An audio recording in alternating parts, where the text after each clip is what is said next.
Hello everyone. I never thought that I would sit here in front of you doing this again, but I literally could not resist. I have been drawn to this book in a way I've never experienced. It hasn't left my mind since the moment I first heard about it.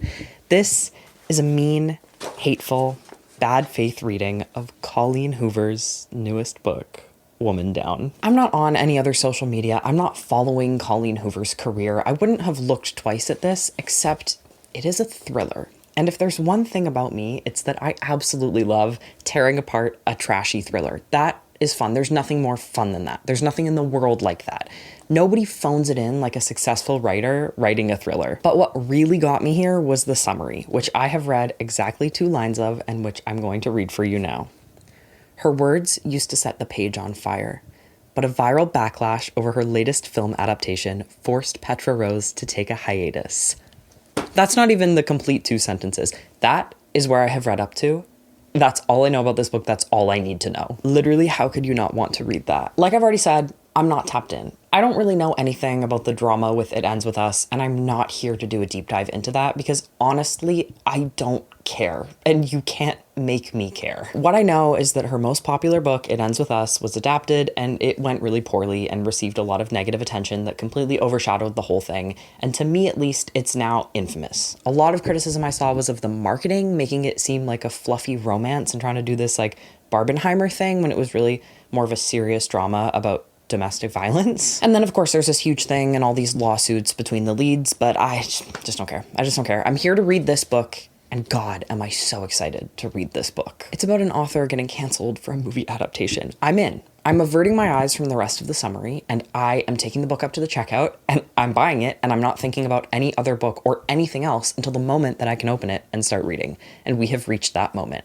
I'm like 80 pages in, but I'm gonna only talk to you about the first 60 pages right now because oh my God, is this video going to be long? I have so much to say, even though literally nothing has happened. It's actually unbelievable. This might be the slowest book I have ever read, and it's quite literally a thriller. So there aren't that many plot points to cover so far. I have to assume it'll pick up by the midway mark, but I also don't know what plot points were promised in the summary because again, I haven't read it. So like, maybe this is the pace. Maybe we just sit in this insufferable semi-self-insert narrator's head while she repeats different variations on the same 4 thoughts for 300 pages. Which, there we go. I'm already being unfair. I did warn you that this would be in bad faith. I wasn't lying about that. Woman Down by Colleen Hoover opens with a foreword where Hoover tries to absolve herself of any guilt and brush off criticism that she might face for writing a book with a pretty staunchly anti-reviewer viewpoint. She tries to be like, guys, this book that's about an author who was canceled for her movie adaptation, it's literally not about me. With how Hoover's books treat her audience like they're dumb as bricks, I actually think this is less her saying that the book doesn't reflect her views and more her recognizing the obvious similarities between her story and the narrator's story and feeling the need to clarify that she herself didn't like have an affair with a cop and, I don't know, solve a murder or whatever happens in this book. With the way she talks to and about her readers in this book, it's clear that she thinks very little of their comprehension and intelligence. And if she is trying to skirt criticism for the views expressed here, I don't know if you can just do that with a foreword. Like, it's about how you express those views, how you express them through the character and through the narration that can really tell us what you as the author are trying to say. You cannot make your presence as the author unfelt, no matter what you do, no matter some silly little foreword that you write. But to be fair, I did just call Petra Rose, which is her name, a Colleen Hoover self-insert, and I don't think that she is, and I won't treat her like that. And there's nothing wrong with a self-insert. There is something wrong with naming your character Petra Rose. Of course she's named Petra Rose. I'm so surprised it's not like Paige Fable Dickinson or something like that. So Petra Rose is our wonderful, likable narrator, and she is having a tough time ever since a year ago when her most popular romance thriller novel was adapted into a movie that cut out one of the 3 main characters in the story's central love triangle. She had told the world that she was hands-off with this movie, and she was just as shocked as all of her enraged fans when this decision came to light. And then some of her text messages with the producer of the movie were leaked, where she was saying that it was fine to cut this character, and this turned the whole world against her. Again, I don't really care to know much about the It Ends With Us drama. I don't want you to tell me about it in the comments, but that does seem really small potatoes in comparison, doesn't it? Like, wasn't it much more about the romanticization of abusive relationships and not the exclusion of a character? An ultimately harmless thing to do? I get it. I do get that this is not supposed to reflect her story. But wouldn't it be way more interesting if it did? And also, doesn't it seem like a little bit funny to have this character have an obviously very similar experience to something that Colleen Hoover just publicly went through, that she knows is going to be the draw of the book, and then have that character face criticism for something like way less serious, and to clearly frame her as being in the right and the entire world as being unfair critics overreacting just to tear her down? Hi, sorry, it's me from the future cutting in here. I have been thinking about this a little bit, and I just want to amend the language that I use here a little bit, or like clarify. When I'm talking about the It Ends With Us drama, I'm talking about specifically the part that Colleen Hoover herself is connected to and the backlash that she faced. I don't like that it's come across like I'm saying that a sexual harassment case is some meaningless celebrity gossip, and I wanted to make it clear that that wasn't what I was trying to say, but it absolutely sounds like it is. When I say the It Ends With Us drama, I am just referring to the controversy surrounding the book and how it was adapted and how that relates to this book. Okay. Bye. All of Hoover's stuff aside, I also just think that's like a really lame storyline. Author is canceled for doing nothing wrong. She feels sad about it and has imposter syndrome now. Sure, we're alluding to a mysterious reason why she sent those texts to the producer, some mysterious reveal. I don't care though. I literally do not care what your reason is. You could have done it for nothing and it wouldn't change how I feel about this whole thing. It's boring. Anyway, we learn about all of this so-called drama through a podcast that she's listening to. That's how this book opens, through the dialogue of a podcast. And oh my God, is it the most Gen X thing I have ever seen in my life? Why don't I just read you the very first line of this book after the foreword, okay? Hey, Kelly here, your fiction therapist with a minor in messy behavior. Do I have to keep going? Welcome back to And What Now, readers, the podcast where your favorite book drama gets lovingly dissected and lightly roasted.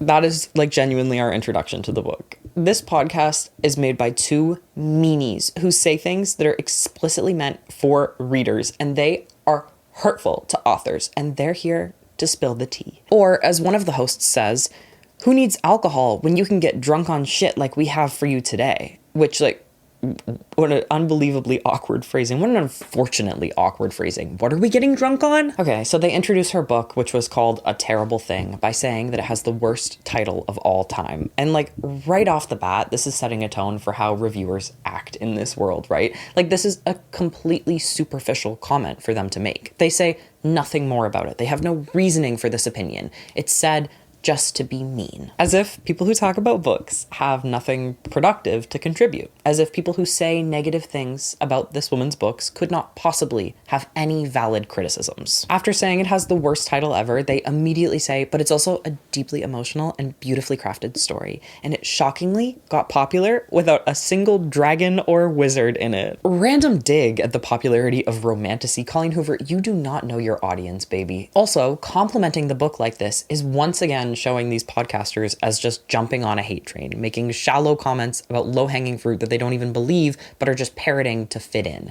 It is very interesting, and it gets a lot worse as we move through this book. In the first 3 pages, every single social media site is name dropped. All of them. They actually even say, once this movie adaptation came out, TikTok, Reddit, and X, formerly known as Twitter, that's straight from the book, not from my mouth, had trending hashtags about it. Oh yeah, the Reddit hashtags. What the hell? Sure. They say, we used to quote her, and now we just ... hate her. We hate her so much that we pulled all these strings to get this guest on the podcast today. Welcome to the show, producer of the movie, Alistair Jones. And finally, after 4 painstaking pages of podcast dialogue, the most patently ridiculous nothing burger drama ever to exist, we get to meet Petra Rose, the narrator, who at the mention of Alistair's name turns off the podcast and thinks, fuck that guy. Each word a new line, each with a period, all in italics. We are reading a Colleen Hoover book. This is what I remember about Colleen Hoover. God, it's good to be back. Here she says, my heart is pounding so hard and my stomach is churning, which I just think is poorly phrased. Maybe it doesn't sound as bad as it reads. It feels very unbalanced to me. Like it either shouldn't say so hard, or it should also emphasize the stomach churning with something, or like it should flip the clauses. Of course, this is nitpicky and you need to prepare yourself for that here. But like, would any of these examples not work better? Like if she said, my heart is pounding and my stomach is churning. Or she could even say, my stomach is churning and my heart is pounding so hard. I just think for an author this famous, she needs a more thorough editor. And all of these little, easily fixable, clunky sentences really add up and make the whole book just feel messy. Like just a few sentences later, she's moping about how horrible her life is in the wake of this controversy. And she says, I'm buried in rubble that no one even cares to dig through because they aren't even curious if I'm suffocating to death. That repetition of even doesn't really feel like a conscious choice to me because it's not saying anything or positively impacting the flow of the sentence. Petra says that other than her bestie, Nora, who has stood by her through all of this and is like the voice of reason keeping her afloat, no other author friends have wanted to stand by her because they're afraid of being called out in TikToks that would tank their sales. Once again, adding to this representation of reviewers as both unfathomably powerful and having no credibility. There is something to say about the workings of callouts and bandwagons on TikTok, but I don't think that Coho is meaningfully engaging with it in any way. All she wants to say is that the negative reviewers are wrong and cruel and ridiculous, and that it hurts authors' feelings to get negative reviews. And she will continue to say that. Just as she's thinking about how terrible her life is and how all her friends abandoned her, perfect timing, Nora calls her.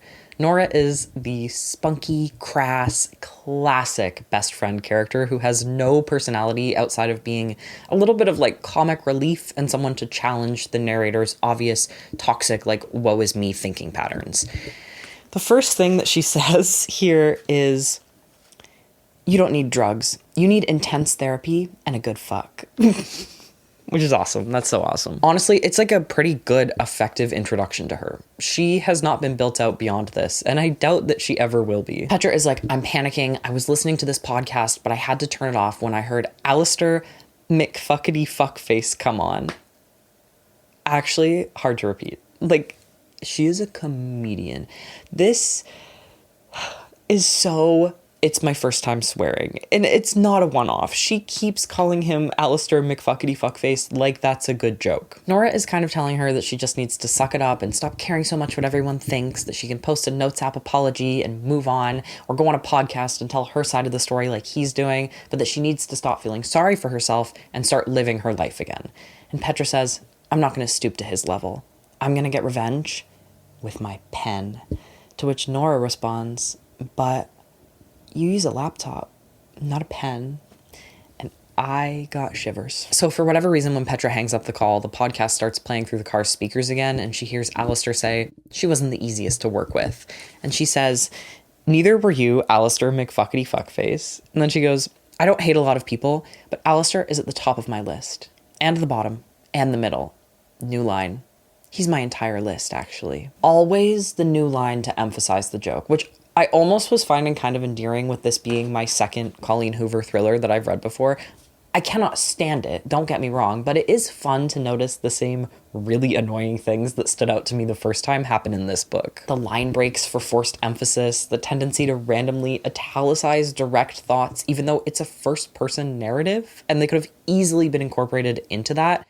And the next thing that I want to bring up, which is the absolutely ridiculous connection between the last line of a chapter and the first line of the next one. It almost makes sense in Verity, which goes back and forth between the narration and a manuscript that the narrator is reading. And every single narration chapter ends with her doing this thing where she's like, I am sitting down to read the manuscript. And then the manuscript starts. It is totally unnecessary, and it's so repetitive. In this book, though, it might be worse. Though it is a little bit less repetitive, I guess. It's just way more corny.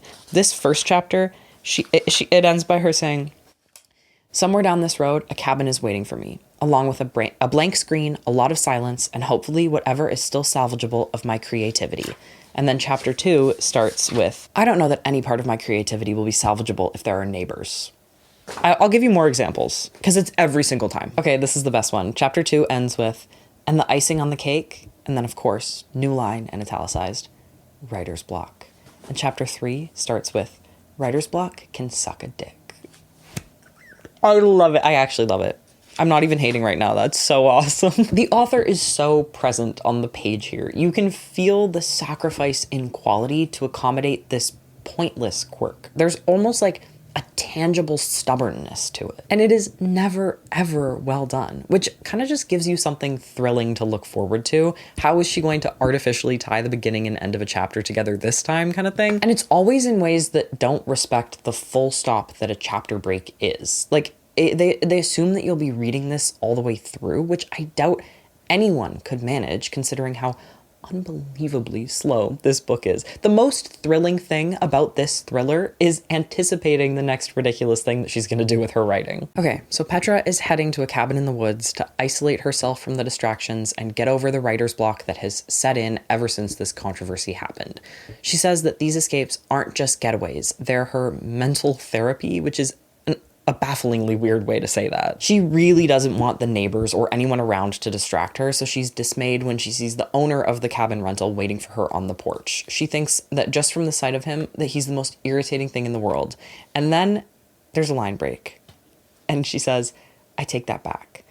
And after this follows a paragraph about how the shape of corgis is more irritating. Because you guys, in this one, Colleen Hoover is testing out her comedy chops. And she is fucking failing miserably. It's like so unbelievably 2014 I'm so random humor that it's genuinely hard to watch. And it does nothing but slow down an already tedious book that's moving at a snail's pace. This is a third of a page of her just riffing about how corgis are a stupid shape. It's a lot. And then the next paragraph is only 2 sentences, and they're both similes with the same comparison word, which is just like objectively bad, repetitive writing. The man's grin stretches, and I half expect his face to split open as if it can't quite contain all his teeth. There's a bounce in his step that reminds me of someone who's far too eager to please, as if he's trying to sell me on this booking that I paid for months ago. Also, at this point, it hadn't started irking me, but it is now that most of this book is tiny little 1 to 3 sentence paragraphs, which just makes the whole thing feel unintentional, and it gives it a really choppy flow. As Petra pulls in the driveway, she goes from annoyed to scared, thinking about how deep in the woods she is and how no one would hear her scream. And then she thinks, in italics, where's the bear when you need him? Which I have to believe is a random, unexplained reference to the man versus bear debate from 2 years ago. What a fresh way to date your book. I have never seen this before. What happens when people just a couple years from now read this and find this sentence that is absolutely nonsensical unless you were on the internet for a specific 1 month period of time? I can comfortably say from my seat here in 2026 that the man versus bear thing has not had much longevity in the cultural consciousness, and I do think it will soon be all but forgotten. I still would have hated it just as much, but I think that she needed to clarify this just a little more if she was dead set on making this reference. Even just like, I would rather he was a bear. Where's the bear when you need him? Carmy? So she meets this guy, and he's just like a normal, innocent, kind of socially unaware old man who lives in the middle of nowhere and loves renting out his cabin, and who just wants to help her with her bags. But he doesn't do it right, because her bags are a nice gift that she's been proud of keeping in pristine condition, even though she hasn't used them once, and she's very proud of keeping them in good condition. But like, that seems pretty standard for bags that you've never used. We are definitely meant to see her aversion to this old man who she internally mocks for being named Louis Longsetter, even though her name is Petra Rose. We're supposed to see this as petty and absurd. And I also think funny and like mildly relatable in a don't talk to me before I've had my coffee kind of way. Though she's not supposed to be a completely insufferable narrator, and she comments on the ridiculousness of her own irritation, but it's still a little bit eye-roll inducing. She's annoyed that he recognizes her, and also annoyed that he expresses interest in her books but hasn't read them, and then he tells her that he's dyslexic, and she says, my father was dyslexic and he's the smartest man I've ever known. And then as a joke, Louis says, it's a struggle for sure. Like, I'm sorry that your mom had to deal with that. And in the moment before he cracks a smile at that terrible but pretty obvious joke, Petra thinks, I pause, because I just told him it was my father, not my mother. Does he have a memory issue? Hearing impairment? I just find that so stupidly over-explained. Like, we were all here for it. This could have been as simple as I pause. In moments like this, it feels like Hoover is writing not to create a good story or share interesting insights into her characters, but rather just to make sure that it looks all right on the page. Like, honestly, I think that this whole little bit here is so that she could make this paragraph sit on 2 lines instead of 1, which would have physically looked awkward with the surrounding short paragraphs. She spends a lot of time talking about how the rental isn't cozy like she expected. Every adjective that she uses it twice. It's sterile twice, it's lacking warmth twice. Not that I'm like a bright white kitchen lover, but the insistence on talking about this at such great lengths feels like it's jumping on the trend of hating a trend to appear more relatable and grounded. Oh my god, you think that a cabin on the lake shouldn't be renovated to look like a cold, heartless modern art museum? What a stunning and unique insight. Please tell me more. And please, please, please do it for like 6 pages straight and then periodically through the next 70. I guess that this is just another way that it's trying to show her fractured mental state in the midst of this controversy. She says, "I am such an ungrateful brat." And then for some reason in italics, "Who would be sad to stay in a place this gorgeous?" Why are we italicizing that? That one's not even on a new line. She's also like really hung up on the fact that the house isn't west facing, which she usually wants for her writing retreats so that she can watch the sunset over the lake. This is said on an abrupt new line. She goes, "The backyard overlooking the lake isn't west facing." The emphasis of the new line makes it seem like it's a devastating realization. But then when she talks about how the sunsets inspire creativity or whatever, she says that she booked this place so late she had to settle for an east facing backyard. So like she knew. It's not a realization. Once Louis leaves, she starts moping about how she's so famous she can't even escape herself with a dyslexic old man who lives in the middle of nowhere because she's everywhere, because people make money talking about her. And she thinks to herself, hell, I have the following. I should monetize my own platform and start shit-talking myself too. I'd probably make more money by trashing me than being me. It just comes off as so ridiculously bitter to me. But I also can absolutely recognize my own bias here. I'm sitting here doing a bad faith Colleen Hoover review of a book that's about how terrible and mean reviewers are. So I can acknowledge that she is right. People do love to hate, and they love to hate Colleen Hoover, and I can't imagine that that is easy for an author to experience. There's just no depth or nuance to the conversation. There's no conversation. This is just her airing her grievances. Okay, so now Petra Rose is finally at the cabin, and she's trying to write her next novel, which is about a detective named Cam and a woman named Rhea having an affair. And honestly, that seems to be all that she's got. This just becomes a lot of like, oh my god, look at how terribly negative reviewers hurt authors. Everyone is so mean to me. She has this little nugget of wisdom here where she's talking about how the voice in her head that calls her a fraud is always the loudest. And then she says, "I hate imposter syndrome," which like, I think it's just funny. Like, there's no room for even the most basic interpretation of a phenomenon that we're all familiar with. In my Colleen Hoover book, she's not letting me figure something out on my own. We get a little excerpt of her writing from the book about Rhea being interviewed by the police after her best friend died, which I have to assume is going to happen in this book too. Maybe not. Nora just has like killed for the narrative vibes, I think. Especially because almost immediately after this excerpt, Nora calls Petra to say, as if it's a revelation, that the two of them should go live together in Petra's private fan group to like soft launch her return to social media and show her that the big wide world isn't all that scary. Similar to the west-facing house thing, this isn't like the big, new, fresh idea that it's first portrayed as. Nora goes, "I have an idea and you need to trust me. Let's go live." And then we learn that the lives are something that they did a ton before the controversy, like a totally regular part of their lives and social media presences. There's a lot of thoughtless editing in this book, which I think is very Hoover-esque. I think that is her modus operandi. Things that feel like they were changed without thought about how they would affect what happens just a few sentences later. So Petra is, of course, very hesitant, thinking about her last publicity event that ended with her crying and running to the bathroom. And then we get the new line and the italics. It goes, "God, I'm still embarrassed."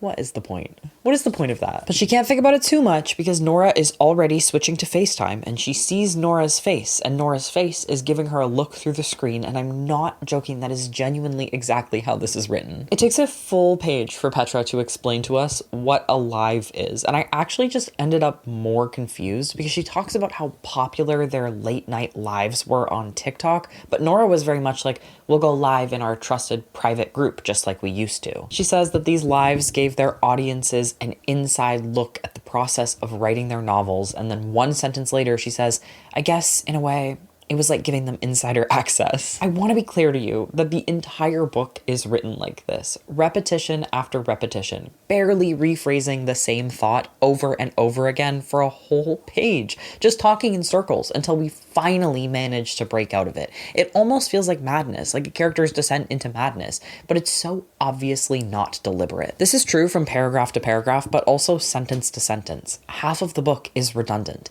Even here, just a couple of lines later, she's talking about how they used to do lives all the time, and she says, but then, a year ago, I stopped. Nora still goes live, but it's just her now.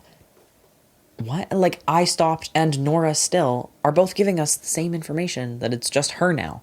It's useless to say it. For some reason, it takes very little convincing to get Petra on board with doing this, which we only know like basically one thing about Petra at this point, and that's that she's so afraid of backlash that she's totally hidden herself from the public eye for the last year. And I do think that there should have been more friction here, but I also kind of appreciate that there wasn't, because this book is so boring. We don't need even more things to take even more time. They do this live and it's mostly Petra working through this weird hang-up that she has about writing what you know, how she feels like she has to experience everything her characters go through so that she can write them realistically and therefore not receive negative reviews. I feel like I should have more to say about this internal battle because it's genuinely page after page after page. I think this is the driving conflict of the book, but I just don't, because it is extremely simple and she just repeats the same thoughts ad nauseum. Nora fights back on the unrealistic part, saying that that's the go-to for negative reviewers who just didn't like something, which once again is discrediting the validity of anyone who doesn't like a book. She also tells Petra that she shouldn't be so caught up on what's real, because what Petra does is make people believe in the impossible. Even though these historically have been late-night, wine-fueled, honest looks at the reality of being an author, for some reason, Nora, the friend who was introduced through the line, "You need a good fuck," is saying things like, "Thank you for your vulnerability, Petra." It's so weirdly impersonal and also very corny. This experience versus realism thing is not really at all connected to the past year's controversy with the movie, but God, is Colleen Hoover gonna try and make that make sense. Nora says there's no wrong way for a character to react to something. Every human responds differently. And Petra says, well, I feel like I certainly got it wrong. Look at the last year of my life. Except, literally, what does that have to do with the last year of her life? There has been no connection established so far. One will try to be shoehorned in later, but it's weak and unconvincing. This book is the sum of a lot of disparate parts that Hoover didn't put much effort into making cohesive or coherent. Anyway, I don't want to kill any more time. I just want to get to the best part of this section, and so far the best part of the book. Let me read it to you. Petra says that writing doesn't feel as fun now that we're getting reviews in more forms than just ratings on Goodreads and Amazon. Now, people make videos and dedicate entire social media accounts to reviews, so we see it more. Readers are more involved and have more impact, but that's also a positive thing. Which, of course it is. One good review that goes viral can change an entire author's life in a lot of positive ways. What?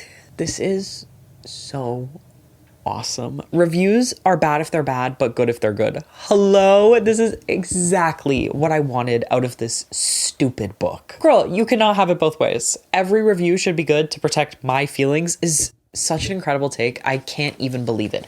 The sentence alone, readers are more involved and have more impact, but that's also a positive thing, is bananas. That is crazy town banana pants. What do you mean that's also a positive thing? That is inherently just a positive thing. As a whole, that is a positive thing. It's not also a positive thing. Who would ever read negativity into that? readers have more impact and are more involved. But also that's good. And then to add on to it, totally incoherently, Nora just throws in this little jab when she's talking about how she'll write something that one person will think is too vulgar and another person will think is too tame, where she just all of a sudden is like, and sometimes the same people who say books shouldn't be banned are the same people making a living off of saying certain books never should have been written. And then they go on to review in detail all the reasons why the book shouldn't have been written and why the author shouldn't be an author, but then their next post is a rant about the banning of books again. Hello? I am so unbelievably obsessed with this. What are you talking about? What are you talking about? What are we saying? This shit is not related at all. There is negative nuance to this discussion. Like, literally less than zero. This is all pity me, I'm the victim, when I think there actually is a conversation to be had, particularly about how hate-fueled the algorithms are and how people love to feel righteously angry and irritated at something that at the end of the day is inconsequential. I mean, you get it. You've clicked on this video. I get it. I'm making this video. We're like always talking about reviewer and reader spaces and author spaces and how those are and should be separate things. Colleen Hoover just isn't listening. If she was a better writer and a person with literally any insight into like the greater context of her personal experience, I think she could have got me to feel a lot of empathy for her, but I simply can't. This narrative is too self-serving and ignorant, and then she completely lost me with this absolutely ridiculous comparison between negative reviews and being anti-book banning, as if that's a contradiction. And oh my god, like just the way she frames it, it's so fucking stupid. Like frankly, it is fucking stupid to act like it is. It's almost offensive. Colleen Hoover thinks that someone one-starring her book and making a review about it is the same as state-sponsored suppression. But also, like, she doesn't think that. In any other context, she would understand the difference between government censorship and someone thinking that you're a bad writer and being mean about it. But when it serves her baseless argument, suddenly she's blind to it. It also very much feels like she doesn't care about book banning. Like she is doing the thing she's accusing reviewers of doing. Like, her accusation is virtue signaling, but then the way she's treating book banning is just as evidence for an argument that makes her seem like the victim. That's worse. So yeah, that is the live stream. It goes on forever, and there's nothing more I can really pull from it. They talk about this same one issue using the same words in the same short paragraphs, and Nora jokes about how Petra needs to find a hot cop like Cam from the novel that she's trying to write, and that's it. And then Petra thinks that she's actually enjoying this. She thinks to herself, I'm almost enjoying it. The conversation about realism, about the importance of imagination versus experience, even the playful jabs about dating cops.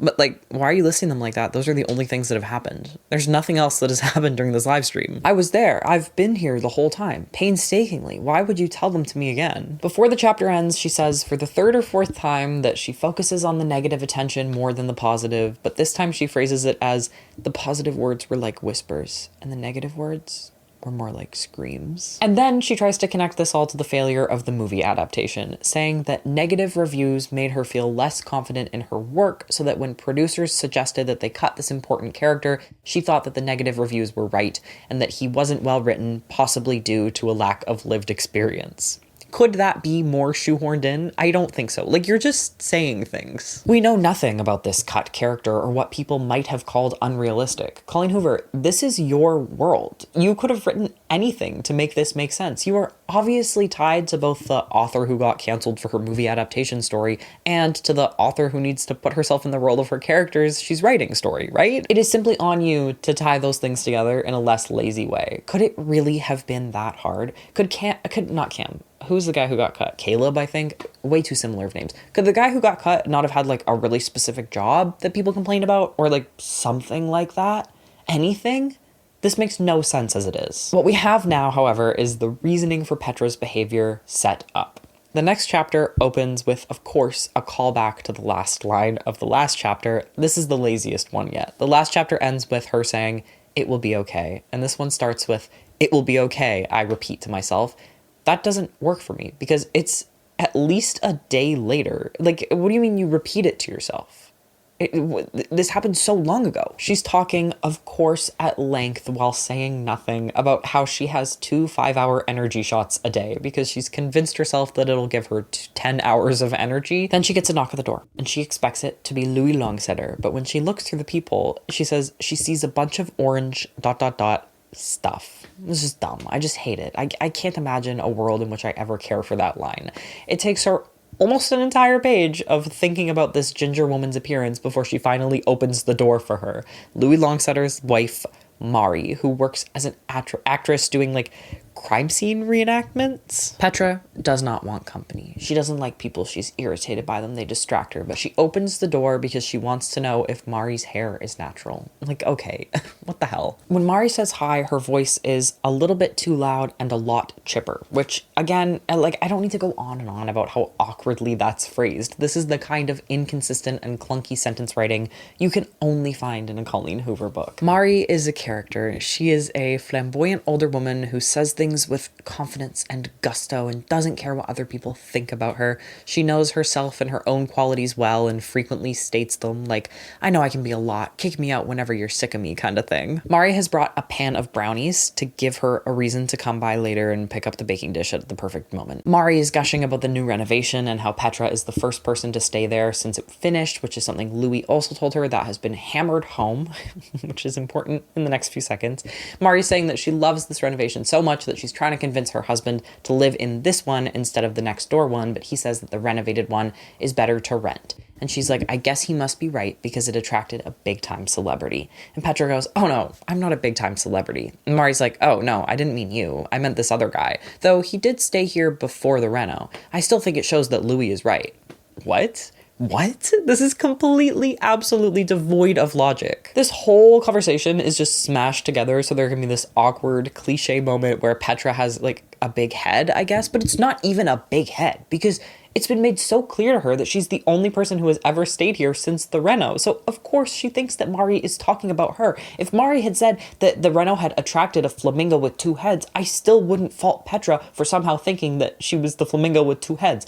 It's so stupid. It's just so stupid. It's just so stupid. Anyway, the chapter ends with her saying, 2 5-hour energies and a pan of brownies before lunch. Line break, italics. Yes, please. So fucking relatable, girl. It's like so cliche that it almost feels just as cliche to make fun of how cliche it is. Chapter 4 ends with yes, please, and chapter 5 starts with no. She's woken up in the middle of the night to the lights of a police car flashing on the walls of the house, like some kind of warning, which got a giggle out of me. She spends the better half of a page going through every single movement that she makes, this very tedious step-by-step writing we often see with unskilled authors. I sit up, I turn around, I open the curtain, I look outside to see what's going on. There's then a knock at the door, and it takes about a third of a page before she's peering through the people, because of course we need to know that she checked the time on her phone, that the sun will come up soon, then that she flips on the porch light and it fills the porch with brightness. The entire book is written like this. I'm emphasizing it now because I want you to know how funny it is for this to drag on as long as it does, waking up to the flashing lights, hearing a knock at the door, and finally looking outside. For her to then say, when she looks outside, that the sight that greets me is unexpected. It's a police officer. This had me thinking that Colleen Hoover is actually on another plane of existence. And like one day she's going to reveal to us that this was a masterful piece of satire. The sight of a police officer shocks her. I cannot get over it. That is so funny. Literally the only thing that would not be shocking in this scenario. It isn't for 2 full pages that she finally opens the door and greets him. It is absolutely painstaking, genuinely to a degree unseen in fiction. This book will have you banging your head into the wall, begging her to get to the fucking point. And again, I cannot overstate how much of this is her repeating the same things. She says, I've created too many plot twists, written too many villains disguised as heroes, not to assume the worst in every situation. And then 2 sentences later, she says, too many crime stories, too much stolen valor, too many psychological thrillers. I've been conditioned to be suspicious of every scenario. That is the exact same sentiment. Also, I'm pretty sure that stolen valor is strictly a military thing and does not include police impersonation. She then realizes, I'm still in my robe, underdressed and vulnerable, a detail that makes me pull the robe tighter around my body. That's nonsensical to me. The detail that you're still in your robe makes you pull your robe tighter. I understand the idea behind it. I get the sentiment. I just hate the wording of a detail. Literally just, I realize I'm still in my robe. Underdressed and vulnerable, I pull it tighter around myself. It's that simple. It is that simple. It's not like Colleen Hoover is going for some highbrow writing style. Like, I don't think that she necessarily wants to be taken really seriously on a craft level. And she doesn't need to. She has her niche and she's filling it. And her books are terrible. And I would rather them be that than to have more pretentious writing out there in the world. So I don't say that to be like an elitist. I just mean that it's not hard to rephrase these really awkward lines with keeping with her writing style, right? Like, it's so simple. I don't know why an editor hasn't just tidied it up the littlest bit. She gets over her fear of this cop pretty quickly when she realizes that he is attractive, and this is divine timing because she's writing a cop character and she has it in her head that she can only write from experience. So there we have it. Now we know what the plot of this book is. It's been so heavy-handed, like you don't need to question what will happen between them, you just know. She sees this guy and she thinks, if I had to imagine hot cop Cam from my book, this would be him. And okay, there's a lot here. She has capitalized the first letters of hot cop Cam, which to me, at least, makes it seem like something very different than what it's trying to communicate. Like, what? What are the cops doing on Cam? And then my other issue is that she's been talking about Cam constantly. Like, we know that hot cop Cam is the one from your book. We're here with you. We've been here the whole time. She's cracked open the door, but she's left the chain latched so that it only opens a few inches, a small sliver of space, enough to keep anything or anyone out. That is how it's written. It's just the same thing. It's the same thing over and over and over again. 2 pages before they share any words. And there are maybe 3 distinct ideas in there. She's eyeing him up and she notices his wedding ring and she thinks, not that it matters, but it's another detail my overactive mind clings to as I add to the list another similarity between this guy and my character. I don't know why I said between, but I'm just sticking with it. It's just more clunky phrasing with the overuse of another, which stands out especially because she has not created any list of similarities. I mean, but very importantly, Cam is famously underdeveloped. She's had writer's block for a year. All she knows about Cam so far is that he's a cop and he's hot and tall and married and having an affair. She's literally gone like, this is what the guy from my book would look like. And he's married?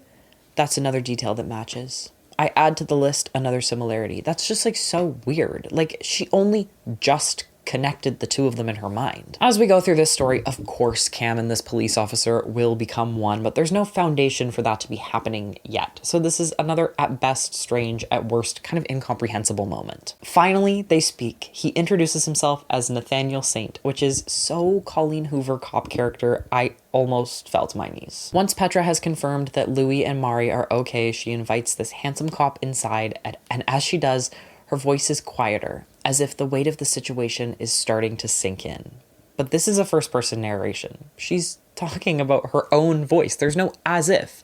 Though, is the weight of the situation sinking in or not, Petra? You're uniquely capable of telling us. So this guy is so tall, because of course he is. He's so much taller than Petra, and that is about all of the chemistry that is established. He's taller than her? Wrap it up. Let's get to the fucking. Except, of course, first we need to drag our feet through so much nothing. She starts thinking about how old he is, how she's 34 and she looks every bit of it, give or take a couple of years, which is just a contradiction. I'm 34 and I look every bit of it. 32. It's all just words for the sake of being words. Actually imagine that you write a book about an author with imposter syndrome and this is how you choose to do it. He could be younger than me, late 20s maybe, but then again, he could be older. There's something experienced in his expression that makes me think he's older than me, though. A lack of gentleness in his eyes that suggests someone who has been exposed to too much of the world's harshness. That could be years of experience at a job like this, and not at all an indicator of his age. But then again, it could be a hard and trained expression, something he's perfected in his line of work, on and on and on. It's just redoing the same loop that we went through with that first sentence. This first meeting with him is the most egregiously tedious and dragged out writing so far. I wish that I could properly convey it to you. It is truly, genuinely remarkable. I don't know if Hoover is trying to emphasize the importance of the first time that these two characters meet by endlessly stretching it out, or if she thinks that padding out this conversation is building suspense and making me more curious about what's going on with the police presence, but it's not doing that. And if the latter is the case, that is hilarious, because this ends up being so much nothing. I'm sure that it'll come back and be explained later, and if it doesn't, that is genuinely absurd, but as it stands, this is like the most boring non-mystery of all time. Saint asks her if she knows a man named Don William Putman, and his tone is professional but cautious, like he's testing to see if the name means anything to me. Well, that's exactly what he's doing. It's not like he's directly asking if that name means anything to you. You don't need a simile here. Petra does not know this guy. The officer tells her that he was an ex-con who broke parole, and there was some sort of police chase that ended in the guy taking his own life, and he's here questioning her because this is a dead-end road, so there must have been some reason that this guy was heading this way, which I find very flimsy. This whole thing I find very flimsy, but I will give it time to make sense, because of course, this is going to come back in some way. We have to remember that a thriller written by Colleen Hoover does not necessarily follow the laws of our universe, so it's probably going to remain flimsy, but it's also probably going to be even more ridiculous than we could ever imagine. There's some more redundancy in here, the worst example being the rural isolation of the cabin makes it seem impossible that something so dramatic could happen here in the middle of nowhere. You said the same thing 3 times. Rural isolation in the middle of nowhere? You just cut that last part. I don't get it. Who proofread this? 3 times in one sentence, you have conveyed the same description. I guess you could say 3 times in one paragraph, because for whatever reason, this sentence stands on its own. There isn't a paragraph longer than 3 sentences on this entire page, and there's very few in the whole book. The officer says that he might need a statement and that they're asking both homeowners on the road for information. And Petra clarifies, as anyone would, I'm not the homeowner. And then she thinks, I have no idea why I'm explaining that I'm not the homeowner, like it's gonna get me out of a murder I didn't commit. So first of all, there's no murder. The guy took his own life. And also, like, what are you talking about? Words for the sake of words. You're telling him you're not the homeowner because he thinks you're the homeowner.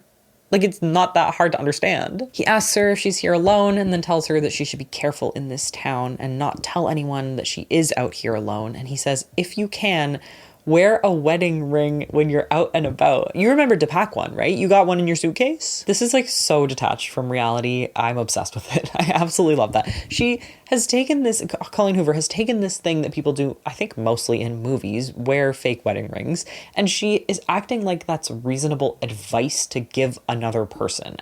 Absolutely ridiculous. Like, ugh. Finally, the officer leaves, of course, giving her his card with his cell phone number, and as soon as he's gone, she sits down and she starts typing. Writer's block forgotten, because this guy has become her book's main character, and now she can write from the experience of finding a police officer attractive.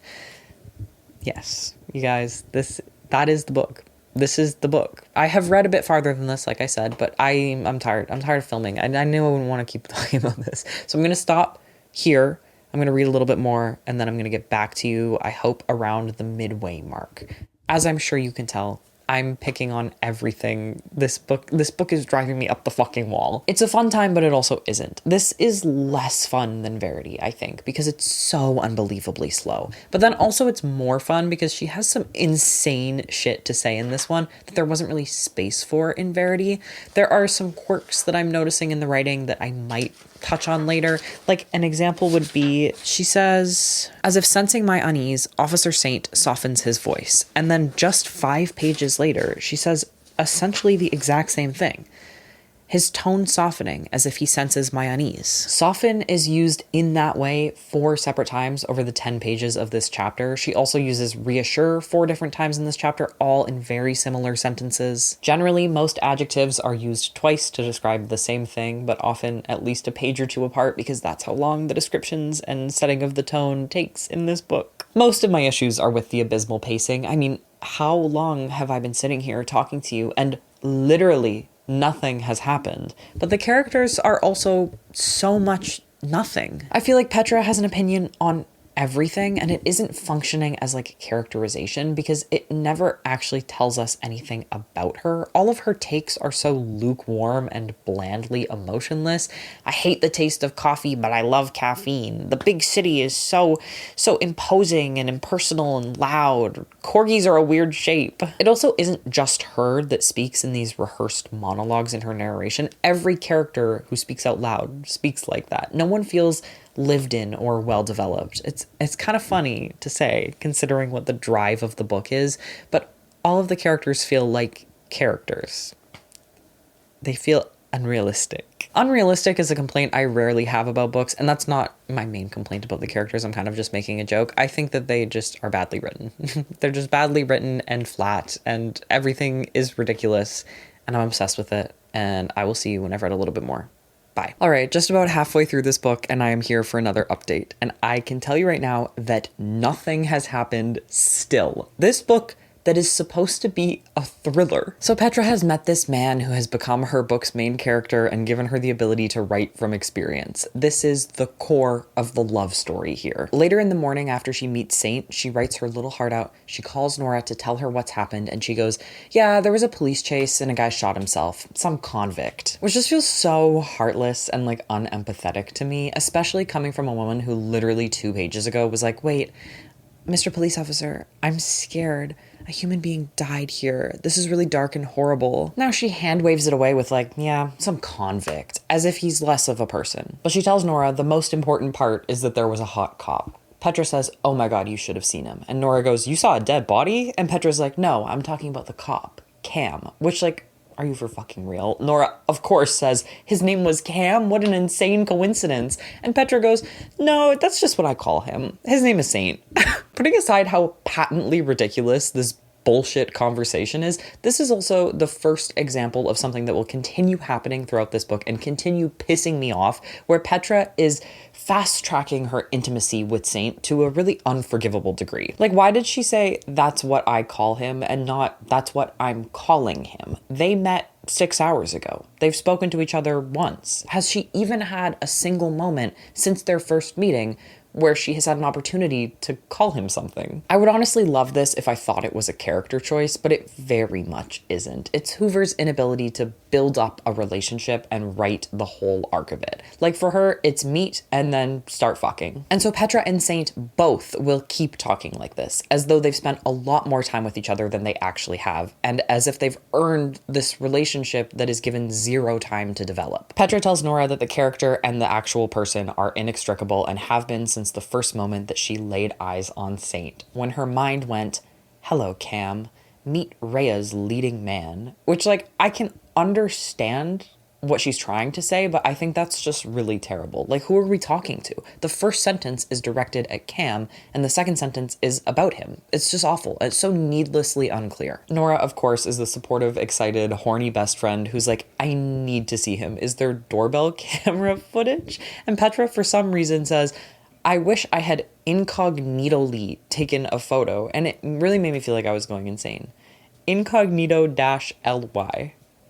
Who's writing this? That's really their whole conversation. I think Hoover must be trying to set up Nora's incoming death as like adequately emotional, though I have pulled that out of my ass entirely. It just feels like all of the moments we get out of her while she's actively alive, which she might be for the whole book, I really don't know. They just already feel like bittersweet flashbacks of a dead best friend, you know? Then Petra gets a knock at the door and she says, the hope that it might be the cop is diminished when I see Mari standing at the door, which for some reason is a sentence that stands alone as its own paragraph, despite to me not feeling nearly significant or distinct enough to be separated like this or to waste this many words on. So the last time that Mari was here, Petra very clearly said she'll be back for her brownie tray. This was maybe 20 pages ago. She sees Mari and it says, I motion for her to come in. She's probably here for her brownie tray. So I head to the counter where I set it after washing and drying it. That is unbelievably wordy, right? Like, what about I motion for her to come in and grab her brownie tray from the dish rack? That conveys absolutely everything of the first iteration in like half of the words. I think sentence level pacing is important in a book that is ostensibly meant to be a thriller, especially one where none of the thriller parts start happening until at least the back half of the novel. She just needs to be putting more effort into maintaining my interest. So Mari is here for the dish and also to dish. Sorry. She wants to talk about the handsome cop that was at everybody's store last night. She says something about how nothing this interesting has happened on this little road since the group of swingers rented the cabin. And Petra says, I never know what's going to come out of her mouth, I swear. Which, like, this is maybe the 15th sentence that Mari has ever said to her. So I guess she is doing that inflated, unearned intimacy thing with every character. Mari has, like, literally nothing to say. She knows exactly as much as Petra does. They're both just, like, women who saw the hot man and want to gush over him, I guess. The only thing she says is that she saw the dead body herself and it happened right outside the house that Petra is staying in. And she says that she wishes there was a chalk outline because that would have been cool. And Petra goes, cool isn't the word I would have said, but okay.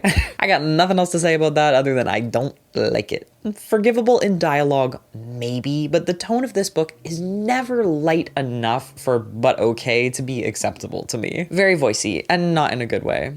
But okay. Like, come on. Mari goes, this would be perfect inspiration for you as a writer, but too bad you don't write suspense. And Petra's like, well, I do write suspense. And Mari says, I guess I should probably read one of your books. Which one do you recommend? And Petra goes, well, I wouldn't recommend one of my books. And Mari is like, you are so fucking annoying with the self-deprecation. Like, shut up. Petra says, I didn't even realize I was being self-deprecating. I call it honesty. There is a point where you stop feeling bad for her if you ever did feel bad for her. Like, this just gets annoying. I know we've all been that person and we've all had that friend who's like, I'm worthless and no one will ever love me and life is terrible and I'm bad at everything I do. But I think most of us grow out of this shit by 17. There's an infinite number of ways this could be written where I would empathize with her, but the flatness of an insecure teenager in a successful grown woman is not the way that's working. That's it, by the way. That is the whole interaction with Mari. Absolutely nothing. I promise at one point here I'll stop giving you examples of how tedious and drawn out the writing is, but if it's gonna exhaust me, I need to share that pain with you too. Mari leaves and Petra, of course, starts thinking about the cop again. She thinks, I scroll my thumb over Detective Saint's name, wondering what people call him. There are so many possibilities, but I imagine I'd call him Saint if I knew him on a more intimate level. Line break. Do people call him Nathaniel? It seems too formal, too stiff for someone who carried himself with such confidence and ease. Line break. Maybe they call him Nathan, a little more approachable, relaxed. Or maybe he's just Nate to those closest to him. Or is he simply detective to everyone? I think it's the unnecessary new lines that really make this feel ridiculous in how drawn out it is. You think that we're moving on from this very boring train of thought, but it just keeps going and going and going. She's thinking like, he has to call, surely he'll need to take my statement, which like, why would he even need to do that, girl? You have nothing to share. Like, you didn't see anything. I know she's definitely just being delusional because she's become obsessed with this man and projected all of her ideas about her character onto him, but I'm still annoyed. She does more of this thought pattern, which reminds me very vividly of Frida McFadden in the worst way ever, where she'll make a statement and then she'll counter it and then she argues against her own counter argument. Frida McFadden does this a lot with On the Other Hand. With Hoover, it's more like there's a very short paragraph and then there's a new paragraph that'll start with, and yet, and then there's a new paragraph that'll start with, but still. We're just stuck in these constant cycles of thought in Petra's head, and half the time they are totally inconsequential. And that is how it takes her 2 pages to send a text to Saint, none of which involve her, like, planning the text or worrying about how she comes across. It's all just stupid thoughts about how this is a rare opportunity for her and how he's so hot and so exactly like the character that she hadn't even really started writing. The text she sends is just asking if they need a statement from her. And she's like, it's straightforward and professional, but also casual enough that it won't seem out of place if he responds. And I just cannot quite wrap my head around what the fuck that means. Why, if he gave her his number for questions about the case, would she need to be casual if she wanted a response that wasn't out of place? She's not really expecting a response, but then she gets one and we get the same sentiment twice and then basically the exact same sentence twice. Are you ready? To my surprise, my phone vibrates almost immediately. His response comes back faster than I anticipated. That's the same sentiment. And then she says, and there's something about that speed that makes my heart skip a beat. Okay, on the second sentence, listen to this, literally parallel right across the page. She says, His response comes almost immediately, and it's that first sentence that makes my breath catch. You've just written the same sentence twice. He sends her 2 messages in this conversation, and both are followed up with basically the exact same sentence. Anyway, that first sentence that makes her breath catch is, "I'm all yours." This is what, I don't know what they call it in romance, like insta-love, but it's also like trying not to be insta-love in some ways. I don't know. I'm not going to use romance terms. I don't know how this genre works. I'm not here to critique it. I thought I was reading a thriller. They have a very brief text exchange. Like I said, he sends her literally 2 messages, and they plan to meet up after Saint is off work in an hour to discuss some scenes that Petra is writing. But she needs to include a little paragraph of interpretation or explanation after every single message from either side. It takes her truly 2 full pages to get through 4 texts. Then she rushes around the house to get ready and clean, and she ends up choosing to be barefoot with a messy bun and a no makeup look. I want to make a joke about like the state of heterosexuality, but I think this was a state of heterosexuality 10 years ago. When Saint shows up, he's wearing a Hunter S. Thompson shirt, and Petra is like, "I wonder if that's a subtle intellectual nod towards my writing career." Which, first of all, you're obsessed with yourself, and it's clashing so hard with your "woe is me, I'm the worst" attitude about your career. And second of all, if it was, would it be subtle or intellectual?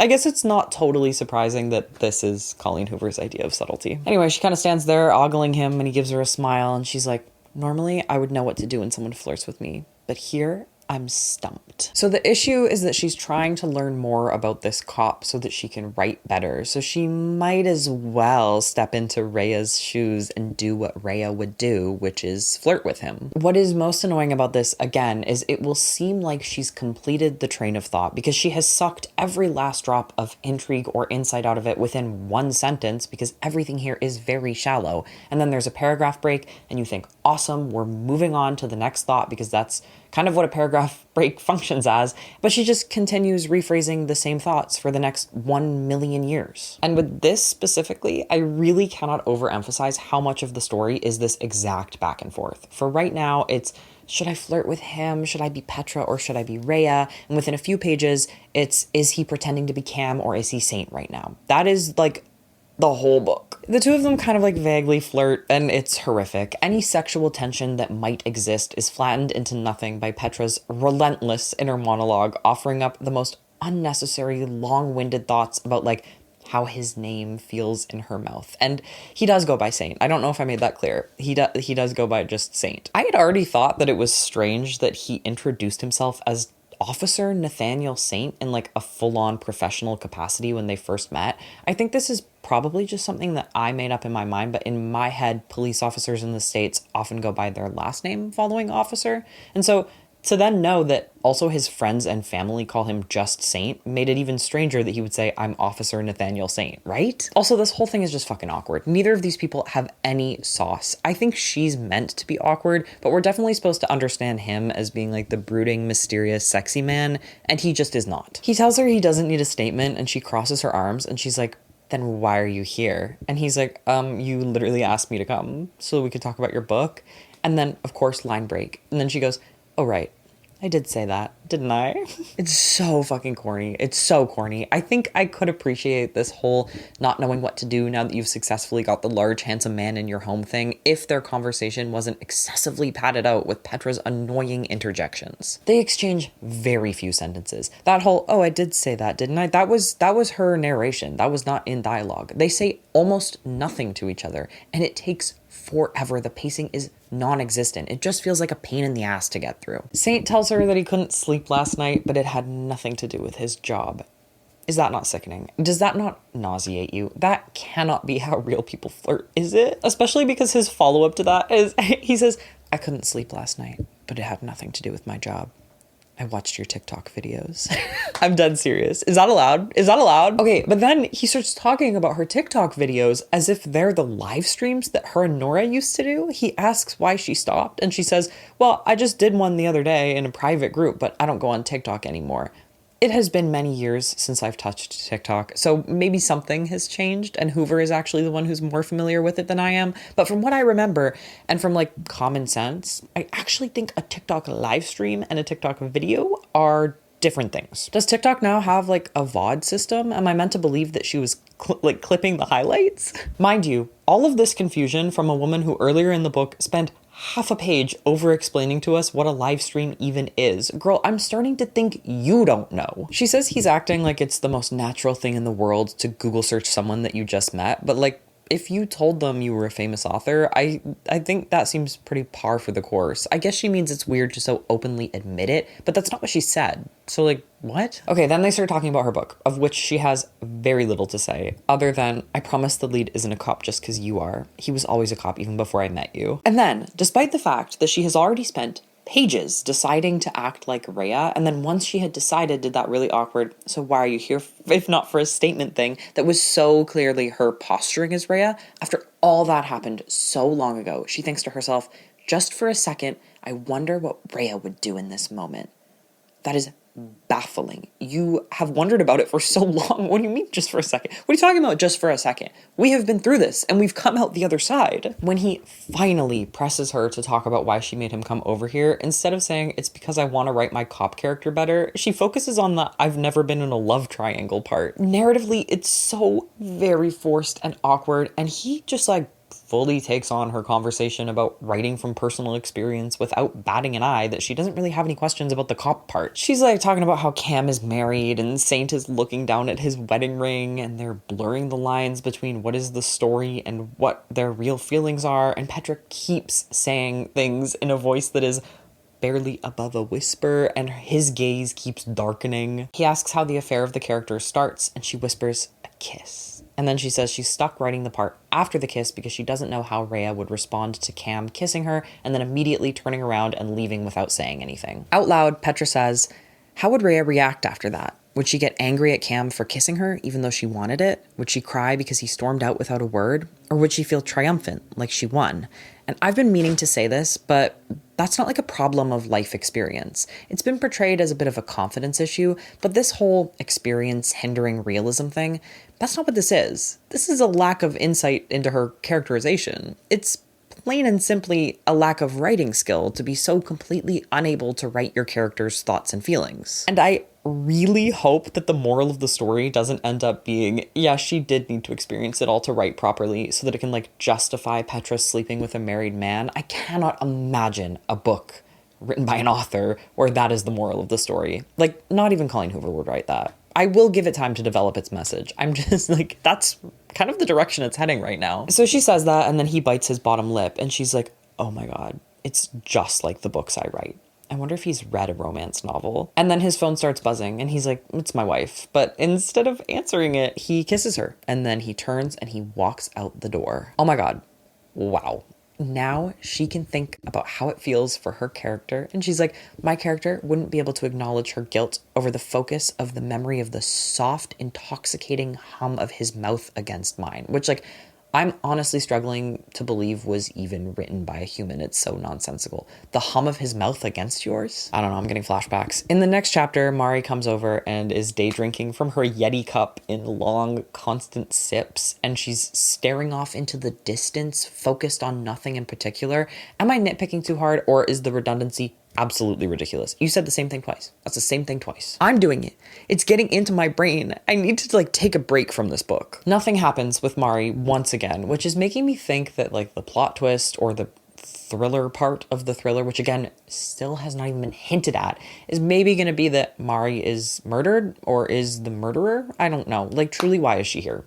Petra tells her that she kissed Saint, and Mari's like, who am I to judge? And then she leaves. Petra then spends a long time thinking about how she's lost steam writing after she got all of her thoughts out about Saint, and how she hasn't heard from him in 2 days, and she needs to talk to him so that she can write again. She says she's managed to avoid feeling guilty by excusing the kiss as research. She's like a method actor or something. I don't know. She's very self-aware that the effort she's put in to justify it to herself is because she wants to validate her own decision to reach out to him again without feeling weird about her intention to be his affair partner. She says that she keeps reaching for the phone to text him, but then chickening out at the last second. And then just a little further down the same page, she says she keeps wanting to call him, and there's a dramatic line break, and then she says, I settle on a compromise. And then another line break for emphasis and italics, and it says, I'll text him. But like, you had literally just talked about texting him. Why are we treating this as some kind of twist or revelation or big moment? These italics are unearned. There's also, of course, a lot of cyclical thinking about the writing of the book and the experience creating good realism bullshit that it will not drop. There's 2 sentences, though, that I do want to call out for being stupid on this page. Okay, the first being, there are so many ways a relationship with a married man would differ from a more traditional relationship.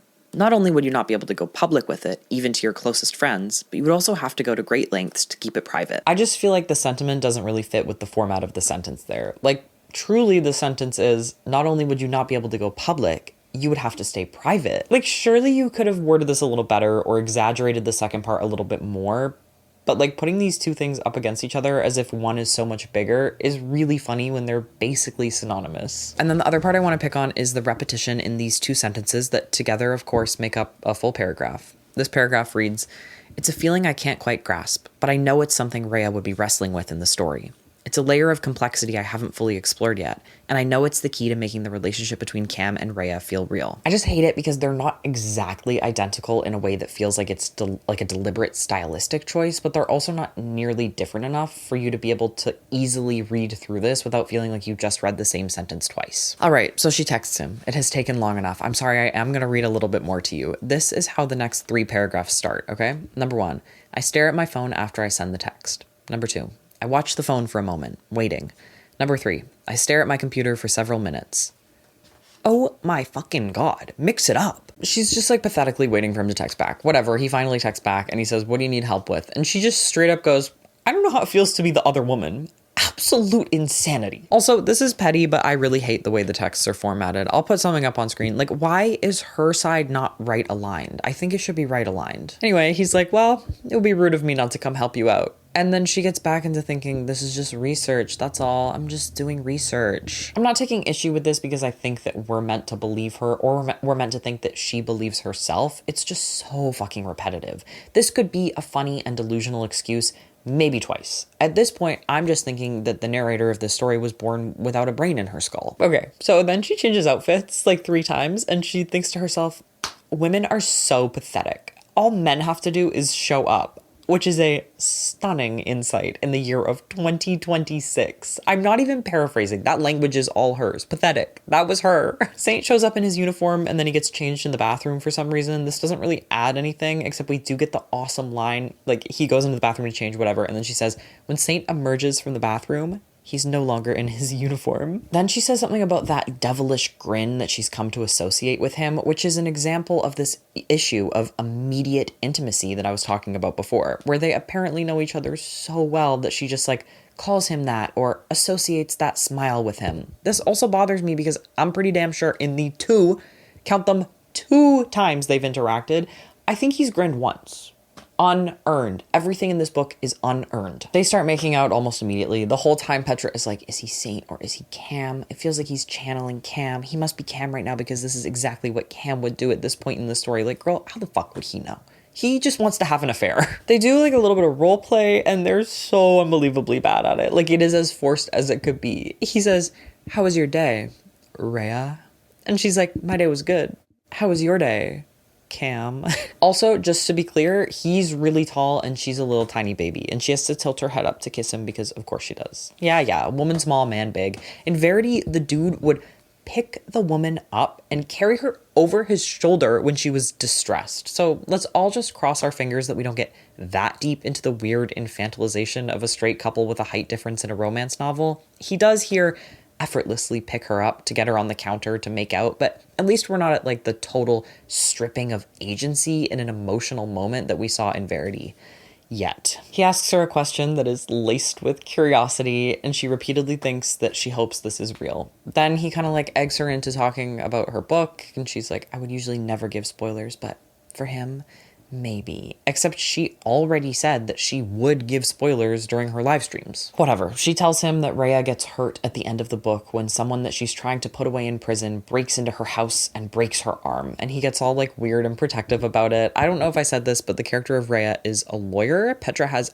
absolutely no qualms about the realism of that part though. All she cares about is writing the damn affair with realistic emotions. But she does start thinking like, Do I need to be kidnapped and have my arm broken to write that properly? Which is actually scaring me a little bit. I'm laughing, but that is scaring me about what might happen in regards to like the portrayal of BDSM or kink or role play later on. I don't want to know what Hoover has to say about any of that, really. And again, I really have no idea the direction this story is going to take, so everything is putting me on high alert. They talk a little bit. He expresses interest and curiosity in her and in her job. It's not nothing. Like, the bar is in hell, but we are clearing it. Then, though, literally nothing changes, and he all of a sudden is like, there you are, and tucks her hair behind her ear, and she's like, his words cut through years of self-doubt.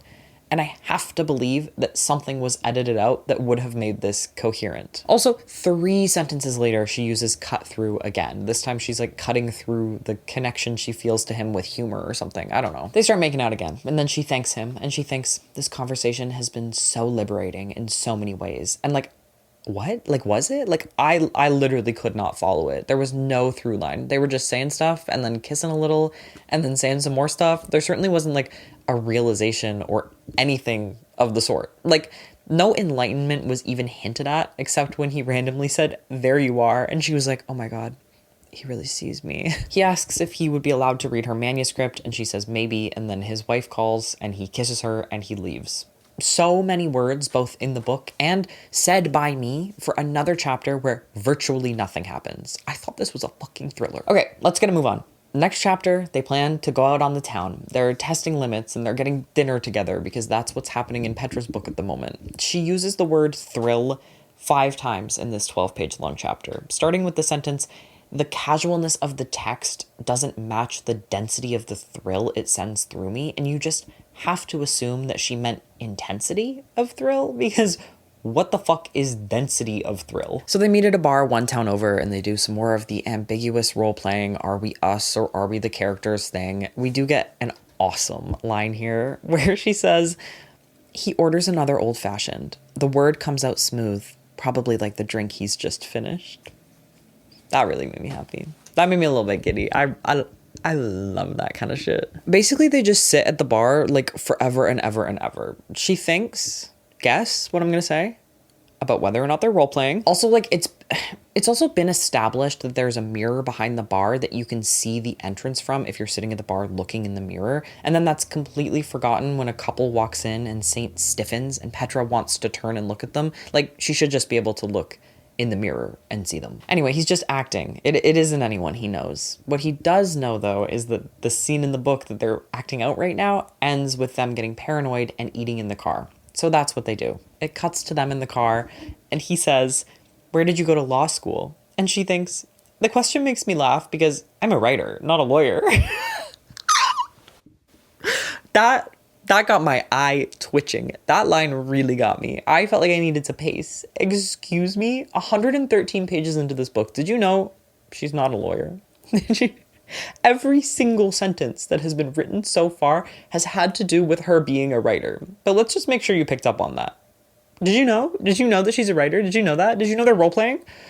One could lose their mind. In the car, she says, I've never seen him so at ease. Again, they have met up twice. Like, they've actually spent less than 2 hours together. I would say probably less than 1 hour. They talk a little bit, and then for some reason, he takes her out of the car, and he, like, slams her up against the trunk, and they start making out, and then he realizes that they're in full view of anyone who might be watching, and he says, sorry, I should leave.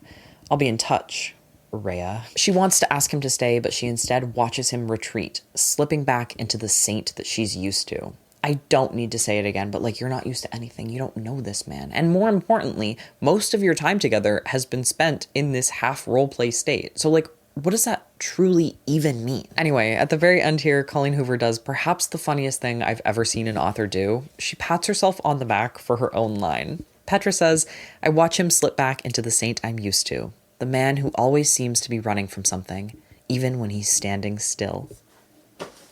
Okay, so then Petra is like, that's a great line. I gotta write that down. And so she repeats it for a second time, of course, in italics. And that, the second repetition, is the line that the chapter ends on.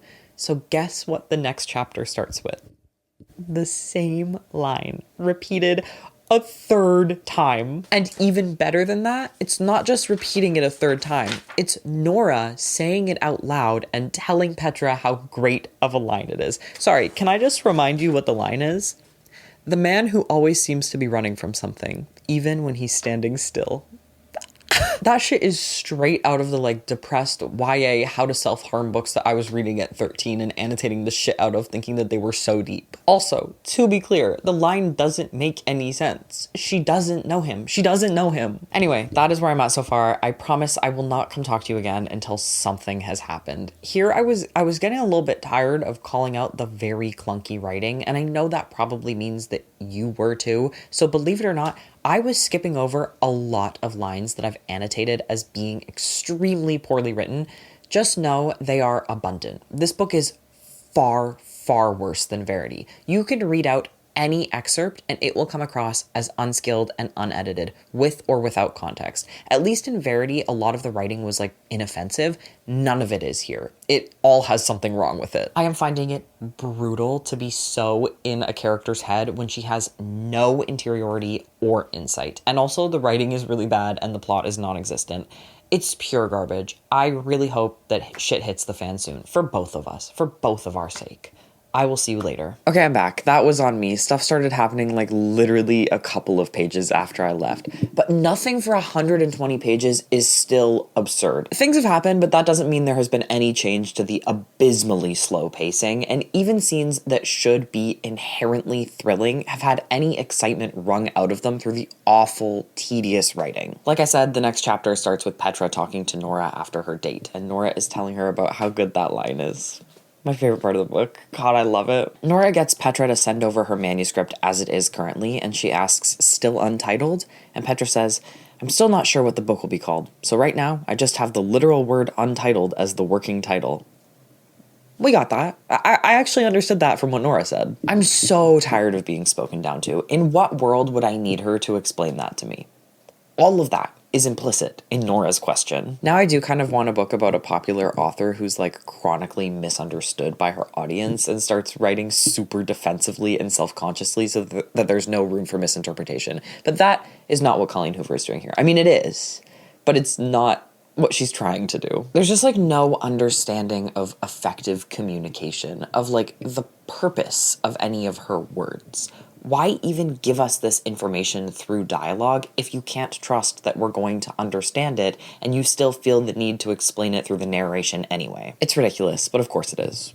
We persist for half a page before I have something else to complain about. Petra is worried about Nora reading this and then coming back and telling her that the manuscript isn't working because she doesn't know how to write a love triangle. And she's like, even though now I'm literally in one myself. She has said this a couple of times, never quite so explicitly, in an attempt to connect the current story to the movie adaptation that she was canceled for, right? But like, you're not in a love triangle. This is simply just an affair. His wife is such a non-presence. I'm literally not convinced that she exists, especially after that whole you should wear a fake wedding ring thing. It's not even just that there's no rivalry in this love triangle, it's that the third person isn't here at all. That is just an affair. Okay, whatever. She gets into bed to write and she falls asleep and then she wakes up and she's like, yeah, I fall asleep with my laptop open. It happens a lot. So down to earth. My relatable queen. Whatever. She shuts her laptop and it's dark. It's too dark. And she starts explaining what it's like to be in a house with no power. But the whole time she's being a bumbling idiot airhead, not cluing in to the fact that the power is out. So in this scene, the way that tension is created is mostly through, say it with me, italics and new lines. Except right at the start here, she uses the italics differently, and that is to represent her exact inner monologue, which she has done before and I didn't understand then either. Here I think it's a great example of why her use of italics is so incomprehensible, because it isn't just a moment of like, why did you say that in your head? You could have just incorporated it into the narration. It's fully like, you already did say this in the narration. Why are you repeating it in your head? It says, I squeeze my eyes shut and try to convince myself to fall back asleep. And then in italics, just go back to sleep. It's just so utterly needless. There's a little bit more description of a house that obviously doesn't have any power in it. And then she goes, new line, and then I see it. New line again, this time also italics, a shadow. A little bit more description later. There's a new line and italics.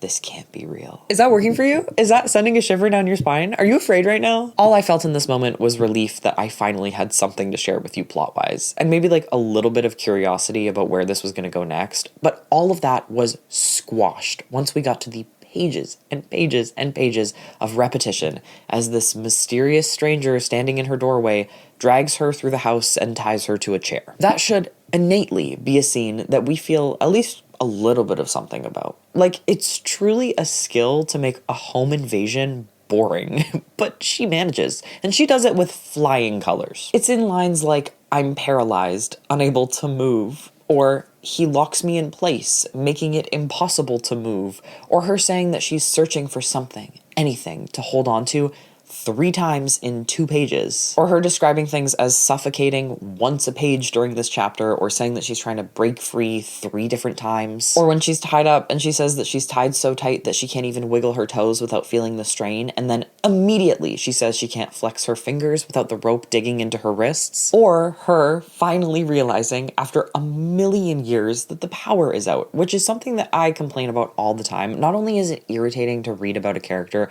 who is like randomly a total dumbass, but it also creates this huge disconnect between the reader and the character. Like, I simply cannot relate to someone who spent a million paragraphs describing a house with no power and it didn't click for her until way later on. She becomes totally alien to me. This whole thing, this whole situation takes maybe 5 minutes of real time, but it goes on forever. Her relentless inner monologue does not stop, even when she's in mortal danger. Even when she's experiencing a home invasion and assault in the middle of the night, in the middle of nowhere, she's like pondering. She's like pondering in those same cycles that we are very used to at this point. Those same repetitions, the same thoughts rephrased over and over.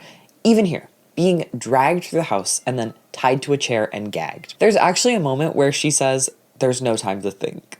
So what have you been doing this whole time? What has all of this been? Most of what she's thinking, because she is thinking, most of what she's thinking here is what you'd expect. That she's afraid, and she doesn't know what's happening. She's also thinking a lot that she hopes that this man is Saint.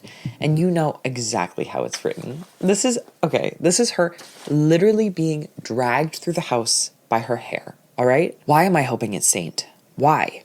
That was in italics. Even if he's taken our little game too far and he's here breaking into my house in the dead of the night just to scare me, his actions are still horrifying. They're still inexcusable. But deep down, I know why I'm hoping it's him. Because if it's Saint, then at least I know who it is. But if it's not him, the alternative is much, much worse. Come on. Patently ridiculous. Egregiously unnecessary. Why can't you let me think about how the character is feeling for even 1 second? Like, maybe instead you could be focusing on the life or death situation that she's in, and I could be doing the interpreting of the thoughts that she has in this primal panicked state. That might make this feel a little bit more real, and maybe a little bit more tense, and maybe it would connect me to her a little bit. Whatever, there's a bunch of back and forth, of course. Is it or is it not Saint? She never gets a good look at the guy, and his voice when he speaks is very low and scary, and she doesn't think that he sounds like Saint. Once he ties her up, she hears him rummaging around in the kitchen, and she's sure that he's getting a knife to kill her with. And then she hears him walk out the door. And a little bit later, Saint shows up, and he calls her name with concern in his voice. And then, like, literally 4 sentences later, she sees his face, and she's like, there's something else in his expression. Anger? New line, italics. No. Concern. How many times can she do this? She cannot keep getting away with emphasizing something that has already been said, like it's a brand new realization. Seeing him makes her emotional, and she says that they aren't just tears of fear anymore. They're tears of everything. Which is awesome. It's so awesome. I am leaving out the next sentence, which makes this make a little bit more sense, but I think I'm allowed to, because for some reason the next sentence is a new paragraph, even though it's a continuation of this thought. Anyway, he's faking the concern. It was Saint. She knows it before he admits it, because only a cop would know how to cut the power to a house, as if you don't just like literally flip the breaker. Saint had thought that she was asking him to do this when she told him about the plot beats of her story. I have some tentative compliments here, actually. I think it really depends on how the story goes to see what Colleen Hoover is trying to say about this. At this point, I'm pretty sure it's going to disappoint me and my generosity will be for nothing, but I want to try to be generous. I want to see the best in this. There is actually some complexity and nuance to Petra's thoughts about this whole thing. I know you don't believe me, but there is. Saint has broken into her home and assaulted her, and she is so easily able to blame herself for the whole thing, to chalk it up to a misunderstanding without examining his actions or the violence, or even letting herself feel the trauma and fear that she's just experienced. She is really into this guy. She doesn't want to accept that he has just violated her, that he has at best completely lost her trust, and at worst, absolutely traumatized her. Petra just takes on the whole burden of it, and we see her thought process. And it's actually like the first interesting part of the whole book, and I really appreciated it. And I will take this all back if Saint does end up forgiven. If they're like end game, if she doesn't come to realize that he is a dangerous man who did something really, really scary and violent to her. It's not just that they've been doing this like violent role play thing. Like that's not where my problem lies. If you're into that, like go for it. Like do your thing. I don't fucking care. It's the complete and utter lack of consent and the ease with which he was extremely violent towards her. She very much emphasized how much this man was hurting her during the scene and how scary and violent he was being.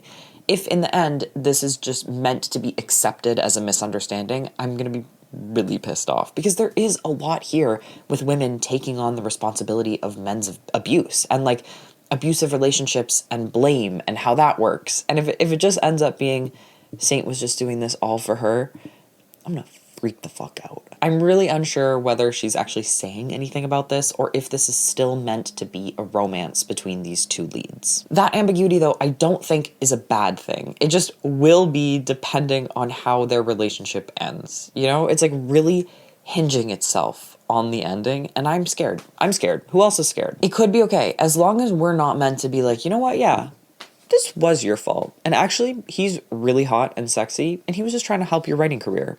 It's all just an innocent misunderstanding. Also, to be 100% clear, this is the most interesting part of the book. It has some insight or like some potential for insight.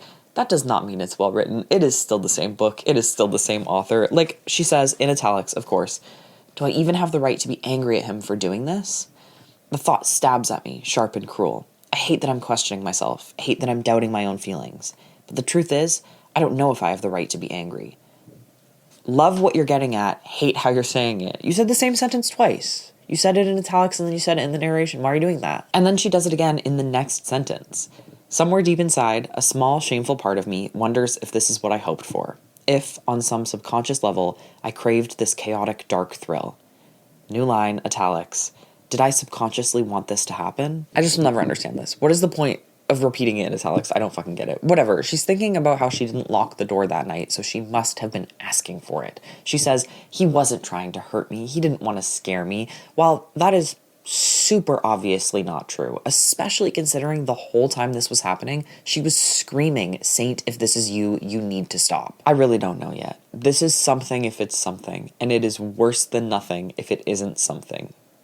We will see. At first, she's really angry with him, but then she convinces herself that it's her fault and they kiss and make up easily once he gets in the shower with her, after she has screamed and begged for him to leave her alone, which is incredibly off-putting to me. I can kind of see or accept him waiting around outside the bathroom to apologize to her, though I have noticed a pattern in emotionally immature heterosexual fiction where a woman in distress says, no, leave me alone, and men are actually meant to take that as, ignore what I'm telling you and stay with me, and I can't say that I love that. But with this, I think it goes way too far, way beyond just I don't love that, for him to physically harm her, completely strip her of agency, and then once his make-believe time is over and he realizes he actually fucked up and hurt her, he once again takes over control when she's in this extremely vulnerable state, literally naked in the shower. It's beyond uncomfortable, and it is portrayed as a kind of typical scene where the woman is freaking out and she's crying and banging her fists on the man's chest,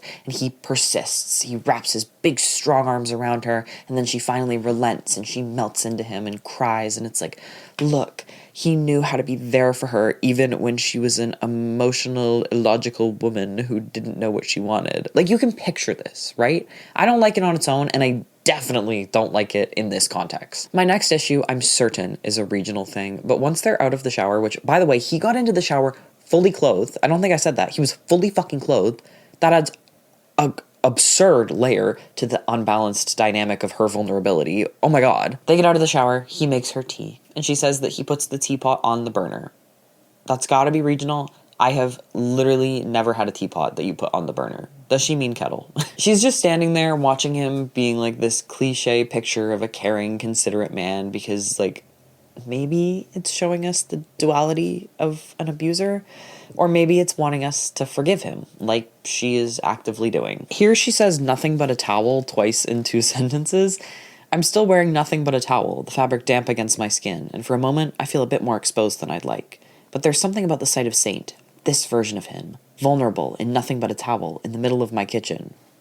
Okay. Also, he's only in a towel because his damn clothes got soaked in the shower. And she's looking at him, she's like, wow, he's exactly like I described Cam in the book. This very unique description of a tall, ripped, tanned man. This must mean something. Except then she starts talking about his muscles in a really strange way, about how she now knows that she needs to rewrite his arms, which, like, insane sentence, but whatever. She says she needs to rewrite them because she fully understands the strength in them now. The strength that he used to physically hurt her. And she says, knowing that he would use that strength to protect me is comforting. What? We're stepping out of, like, the possible nuanced conversation and into incoherence here. Because what does she mean he'll use that strength to protect her when all he has done with it so far is harm her? Like, if there had been a moment between then and now where he'd used his strength to protect her, I could be okay with this as a delusional rewriting of history by a woman struggling to accept the reality of the situation that she's in with a man that she really likes and wants to continue liking. But that didn't happen, so I just don't know what's going on. She is rewriting history in another way, though. She spent a lot of time talking about how she put on a robe so that she wouldn't just be in a towel, and she was talking about how it's like the thing she was wearing when she first met Saint, whatever. And then she goes into the kitchen and she's like, we're both standing here only wrapped in towels. As you might expect, even though it's absurd considering that he just pretended he was going to literally kill her without ever talking to her about it, they start fucking in the kitchen. And, of course, it does begin with him lifting her tiny little body up and putting her onto the counter. I don't know. There's no eroticism. It's not charged with anything, despite what has literally just happened to her. It's just, like, very empty, very step by step. She keeps saying that one of them deepens the kiss. Now he's being, like, tender, and she's completely flipped on how she feels about the whole thing. And she's thinking about the gift that he has given her by doing this absolutely insane thing without her consent. Also, listen to how many times she says the word even when she's thinking about this. The kinks some readers and writers are into can make even me blush, but even the darkest of books have an audience that enjoys them. And even though as readers we wouldn't want to live out some of the fantasies that we read about, it doesn't mean we don't enjoy reading those things. I didn't cut anything out there. She does say it 3 times in 3 sentences. There's a ton of thinking. There is so much thinking. It's actually way more thinking than it is sex scene, and I really don't know if she's trying to convince us that Saint is actually a great guy, or if she's trying to convince herself. Then, mid-kiss, he's like, are you sure you don't want some alone time? Like, I'd understand. I'll leave. Would you? Would you understand? Would you leave? Because you were literally just screamed at to leave, and instead, you got into the shower with her. They do it. It's nothing. It's nothing. There's nothing to comment on. The whole time she's thinking about how she's gonna write this, and she's, like, using italicized adjectives while they're having sex. It's kind of hilarious, actually. In the next chapter, she wakes up to the door shutting, and before she can overthink it, she decides to follow Saint home, and of course, as a cop, he notices that he's being followed immediately, and he pulls over, and he gestures for her to pull over too, and then he gets all tough guy, sexy intimidation, and he lifts her out of the car. So, like, yeah, there it is. I was expecting it. He places her on the hood of the car, and she's like, my thighs stick to the hood and my feet dangle. Ugh, there's something so sinister about that. I just hate it. I hate that. I hate this whole thing. Ew. He tells her to stop digging and that she won't like what she finds, and then they have a conversation about his infidelity, in which at one point, after 3 different sentences of dialogue in a row, Hoover writes his voice or my voice. He murmurs, his voice rough. I whisper back, my own voice hoarse. He says, his voice a low thrum. Oh my god, get some new words. Also, he fingers her. I don't know why I wrote that down. But he Okay, sorry. Next chapter. She's been writing for 2 days and she hasn't heard from him. And then we get another example of Petra's writing that is somehow beating all odds worse writing than the book. She says something in there, and she writes something about the discrepancy in the temperature of his skin against mine. Is that sexy? Is this sex? In the middle of writing, though, she gets a knock at the front door. Of course, it takes her ages to get to the door because she has to think about how she hopes it's Saint and it's not Louis or Mari. And then she needs to restate that it's been 2 days since she's heard from him. Oh my god, on and on and on. It isn't any of those people. It's the big twist of the novel so far. It is her husband and 2 young children. Yeah, she has been married this entire time. This is just stupidity for the sake of it. It's less of a twist and more of a moment that, like, sure, shocked me a little, but only because it opened up so many holes. It is the perfect example of a reveal that doesn't work. Hoover wanted to hide it so bad that she made it completely and utterly unguessable. Never once has Petra had even a veiled thought about her infidelity, and she'll go on to say that she has never ever cheated or thought about cheating on her husband before. Her kids are 4 and 5. You're telling me that this woman, who has thoughts about everything, didn't think about any of her feelings about this once, not one single time? I say this is unguessable. There are some hints that I picked up on. She talks about getting that luggage as a gift. She says something about how she keeps her private life a secret from the public eye. I have the version of myself I portray to the readers, but none of them know if I'm dating or married or single or a mother or a lonely cat lady. The thing is, though, that even with this, even if you have the thought of, is she married? Like I did have, you never take that thought further because of course she's not married. It would make no sense if that were the case. Because for her to spend weeks completely ignoring the reality of her family at home and then to just randomly drop them on us would alienate us from the character so insanely we could never feel connected to her again. And yet, here we are. Her husband's name is Shepard, by the way, and it's spelled Shep hard, like with an A. He waves at her from the porch, and she says his smile is a thing she'd like to wipe off his face right now. She also uses the same simile twice in just a couple sentences about how it's like he's giving her exactly what she wanted. He's here for a surprise visit with their 2 young daughters, and also to fight with her about money a little bit. There is nothing in his motivations. We all know that he's here because Hoover wanted this plot twist to happen, and she was gonna make it happen no matter what it meant for her characters or her story. Something about the way that Verity went as well makes me think that her ideal review on a thriller suspense book is like, you'll never guess the twist. And that is all that she strives for. So she tries to write herself out of this massive flaw in her character writing by having Petra say that she's always been like this, that she's always putting on different hats and inhabiting different roles and dressing the part for the different people she has to be in her life. And I would be more forgiving about this whole thing if we had seen that at all beyond her role playing as Rhea, which actually I think works against her because Petra was so uncomfortable and out of her element doing that, and it took her 100,000 years to decide to, and then even then it's been extremely awkward the entire time. I hate just being told this about our character, and told it through her fucking annoying narration. Guess what interrupts her thought process here, though? It's not her children doing their puzzle, it's not her husband cooking dinner, it's another knock at the door, baby. It's Saint. Saint is here in his cop car to get a look at the husband that she panic texted him about, with the excuse of, you guys need visitor permits, which even Petra says is boldly ridiculous. She does say it in her narration in exactly the same way that Shepard says it out loud to Saint less than a page earlier, though. There's moments here where Hoover herself is almost recognizing how slow her pacing is, because of course it takes a millennia between them seeing his car pull into the drive and finally actually going out to speak to him. Less than 30 seconds of real life time is stretched over pages. It says here, though, that Shepard is confused, and then 5 seconds of real life time happen, and no new events happen, and it says he's still confused. Nothing has happened. Nothing has happened. There's been nothing. All he's done is walk to the door. Sure, it's been 5 pages, but we're still in the same breath as when you first said he was confused. The whole time Saint is here, Petra is certain that he's gonna let slip what's going on between the two of them, but once again, there's no tension, because he has no motive to do that. Like, why would I ever believe her anxiety when it wouldn't make any sense for him to come over and spill the beans? Then she changes tack and decides that actually he's here to check how good of an actress that she is. Again, why? I don't know. Then when it all seems like it's gonna be okay and Saint is getting back into his car, Mari, the one other person in the world who knows about Petra's affair, shows up to see everyone standing there in the driveway. But even that is nothing. And Petra just says, can you please come back another time? And boom.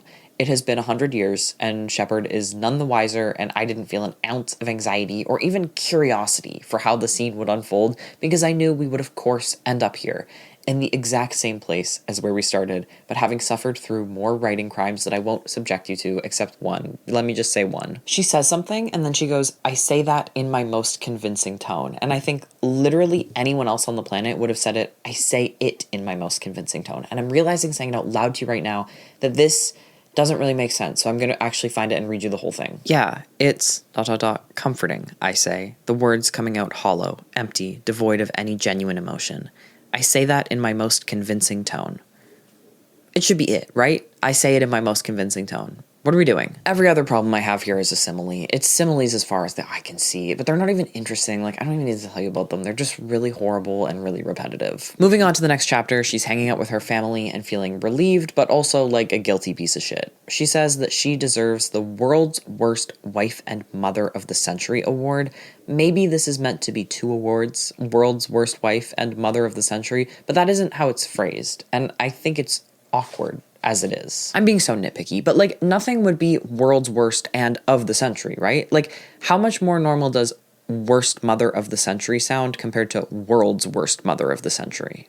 I don't know, I just hate it. She also says that the sounds of her children playing should bring her comfort, but they just make her feel guilty, which like, yeah, girl, that would. Like, that's what I would expect for you to feel, far more than comfort. Then there's this insanely out of place, wildly overwritten sentence that completely stands out from anything else in the entire book so far. How can I possibly reconcile myself to the fact that I've so irrevocably betrayed the life I built with Shepard, the life I treasure as their mother, to the dark, illicit secret now pulsing beneath my skin? Other than the discrepancy of his temperature thing in Petra's manuscript, this vocabulary is so strange against the rest of the book. I mean, like, literally just compare it to the next thing that she says. The reason that she has to work at the cabin is because at home, it's a constant revolving door of people bothering her, whether that's Shepard or the kids or the UPS driver. And then she says, although the UPS driver is usually my fault. I tend to online shop when I get emotional about work. New line, I get a lot of packages delivered. That's the next thought. After she's talking about reconciling herself to the irrevocable betrayal. Like, what? Do these things feel like they belong in the same book to you, let alone on the same page, let alone back to back? Then she thinks about her marriage a little bit, goes through the excuses of them falling apart over the years, not being on the same wavelength, communication being thrown out the window. He asks her to look over some of their expenses that he has organized, and she's like, no, I'm on my writing retreat. Don't make me think about money. And while I am on her side that he shouldn't have shown up unannounced to this work retreat, other than that, which she doesn't even really rely on as the foundation of her argument here, she's wrong about like pretty much everything else. To sum it up, basically once Petra's career took off, Shepard took a demotion at work and started working as her manager and doing all of the finances and was also her biggest cheerleader. And she emphasizes that he took pride in their successes, like he shouldn't have had any right to do that, even though he was on the team, like he was a part of that. I don't know if this is just bias coming from someone whose partner does a lot of the behind the scenes stuff, but I think he can claim some of their success together. Like, this is not a controversial opinion, right? This is why finances are split in a divorce. There's an assumption that if one spouse is making more than the other has taken on responsibilities to allow their partner to prosper, right? Like that, like we all know that. Like that's the thing that we all know. That isn't just an assumption here. That is explicitly stated as the dynamic in their relationship. But she's like, he wants to own the successes, but the failure is on me. And I mean, the failure is kind of on her. Like, that was solely a thing that she did. I get where she's coming from, but I also think she's being a total hypocrite. And really importantly, with this whole don't talk to me about money while I'm writing thing, They have 2 kids. This isn't something that she can just turn a blind eye to. But yes, it is annoying that he has shown up like this and he's interrupting and also bringing up stressful things. I just hate her. I just also hate her. I hate that her excuse for everything she doesn't want to do is that it will make her writer's block worse. And I also hate that she has been here for a million years and she tries to pull this whole, you can't even go a week taking care of the girls, when she's already said it's been weeks and also already said that he's never done this before. And like, that's just not the vibe at all. Like, there is not an established motive for him to show up. It's fully just a plot thing. And he shows up and he's like making dinner for everybody and he's still taking care of their children. He's not just dumping the kids on her. I just don't really think she has a leg to stand on crying misogyny here. I don't think she really has a leg to stand on in this argument at all. Though she should. Like, inherently, she should. He was in the wrong to show up like this. But Hoover didn't focus on that. And when she did, she didn't focus on the right parts of that. But she has to force her narrator into the position of being right and also in some ways therefore give her a pass to continue to cheat on her husband. And so Shepard just randomly calls Petra a bitch. It's not even like that heated. Of course, that throws the whole thing out the window. So easily and lazily, now he is unequivocally the asshole, and she doesn't have to wrap up any of it or deal with an argument that has any shades of gray or any complexity at all. It's like Petra won by forfeit. Absolutely uninteresting. She then immediately starts reflecting on the argument and she's like, he did have some points though, but his inability to understand writer's block is so unsupportive. Like, what? And then she's like, okay, I'm done. That's enough thinking about that. What I will think about actually is my affair and how it's method writing, and I'm only kind of cheating, but not really. But also it is kind of inexcusable. And then she says this terrible, terrible, terrible line. I cheated on my husband, the man who just sat down on the couch again to scroll through his spreadsheets, which you'd think was her trying to awkwardly transition from narration to dialogue, but it's not. They don't start talking again. I don't know why she said that. No, Petra just keeps chugging away thinking about stuff. One of the things that she thinks about is how she's always prided herself on her ability to separate reality from fiction, which I think is hilarious because I have noticed and have been marking how often she says shit about fiction versus reality. And I have compiled a list. The line between fiction and reality feels thinner than ever. It would blur the line between fiction and reality in a way that feels too personal. Would she allow herself to blur the lines between what's real and what's fiction? I'm not the only one blurring the lines between fiction and reality. I'm getting reality and fiction confused. It wasn't supposed to be an open door for him to step into my life and blur the line between reality and fiction. The lines between fiction and reality are bleeding into each other like watercolors in a storm.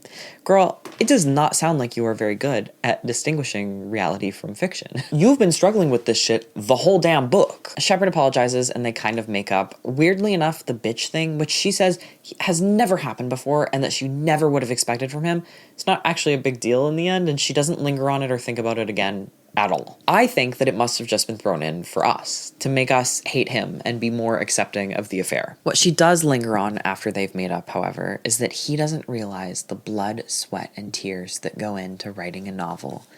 The piece of her soul that she carves out and leaves on the page. Oh my God, what is happening?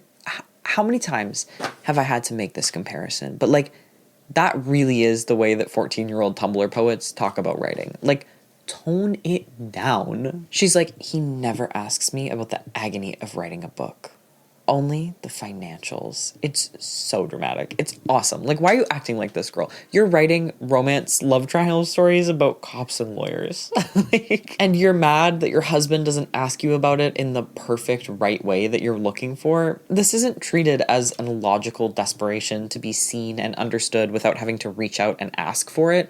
It's just another way that I feel alienated from this character in a moment that, if it was written or framed differently, could have deepened the character and made me feel more connected to her. Then, of course, because it's Petra, she takes the other side of the argument in her own head, and she says, he loves me, supports me in his own way, and he does, in his own practical Shepard way, understand that writing isn't easy. It's just more of that repetition that isn't quite exact enough to come across as anything other than awkward. Then she goes back to her original viewpoint, which is that it's really hard to pour yourself into something as abstract as a book, which is like, whatever that means. Sure, it seems really tangible to me, but whatever. It's hard to do that when people are just gonna pick it apart. Then Shepard starts initiating, but Petra isn't up for it. Not because of anything to do with the argument that they just finished having, or like that moment when he called her a bitch. No, it's because she can't stop thinking about Saint. Saint is like an intrusive thought that she can't shake. Famously my favorite kind of simile, describing exactly the thing. Okay, after this we have about 15 pages of the same sentiment through the most dull sex scene of all time. The sentiment is this: sex with Saint is new and exciting and wild and unpredictable and passionate, and sex with Shepard is boring and familiar. Specifically, familiar. She cannot come up with another adjective. For the next 2 chapters, she uses the word familiar 23 times over 15 pages. At one point, she uses it 6 times in 2 pages. She also uses predictable 7 times every other page. The adjective use is jarringly repetitive. It's hard to pay attention to anything else, and also nothing else is really going on. Between Shepard initiating by kissing her on the couch and them actually doing it, he does the familiar thing of going to have a shower and gets ready for bed in his familiar way first. She takes advantage of this moment away from him to call Saint and ask him what he was thinking pulling that little stunt showing up to the house, and he just replies, "You're married. You lied to me." And his voice is like tempered steel, whatever the fuck I meant to take from that. I'm just like, what? Like, does anyone have any guesses at what tempered steel is trying to evoke for a voice? Also, warmth is used 3 times in 2 pages here. Once she uses an adjective, she just cannot stop using it. She just has to keep using it. She says she didn't lie because he never asked, which is so stupid that I actually love it. And then Saint asks if she's gonna have sex with Shepard tonight, and she's like, "He's my husband. What do you think?" Absurd sex drive, whatever, good for you. I guess they do it every single night. Saint says, "When you do it, think of me." He doesn't say it like that. Saint is like really aggressive and emotionless, but then also sometimes he flips into being light and funny in this conversation. And Petra's a little bit freaked out by the very quick switching, but then she's like, "Oh my god, wait.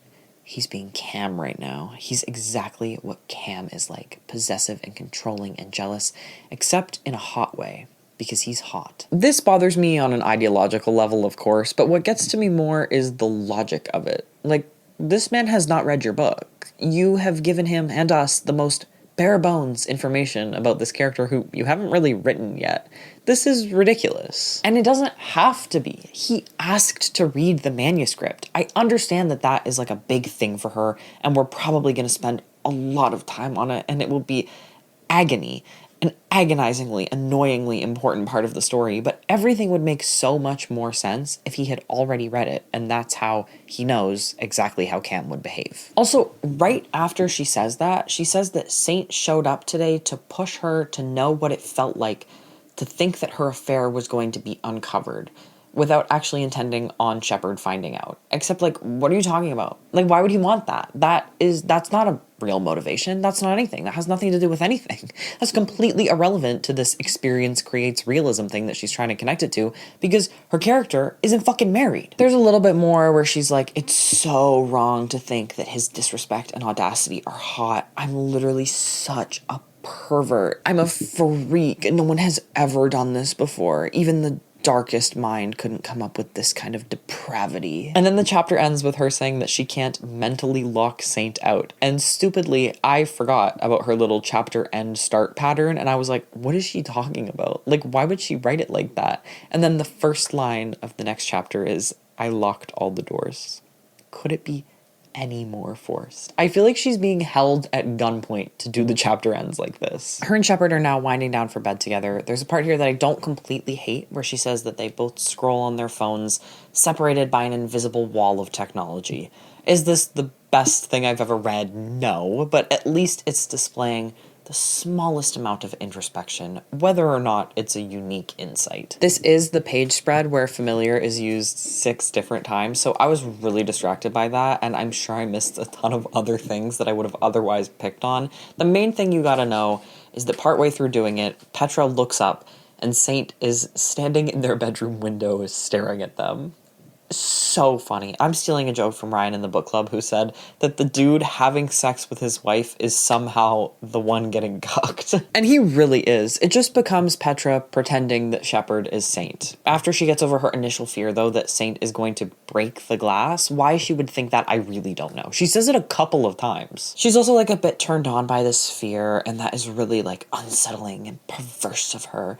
She has the most intense orgasm of her life, and it's described in the least evocative, most dull and unfeeling way ever. It's a profound rush. She used the word profound like 8 times in the last 30 pages, by the way. She spends a lot of words to say that she gets off hard enough that she shrieks at the top of her lungs, "Girl, your children are in the home. Let's have a little bit of decorum." They finish. Shepard grabs a towel from the nightstand. Who has ever kept a towel on the nightstand? Even couples who apparently are doing it every single night. I don't know, whatever. He says something about how Petra has been deprived, and she says, "I want to laugh," a harsh, brittle sound, which I find very strange because she doesn't laugh. It's very odd for me to hear her describe how the imagined laugh would sound. I think it would be okay for her to detail the type of laugh.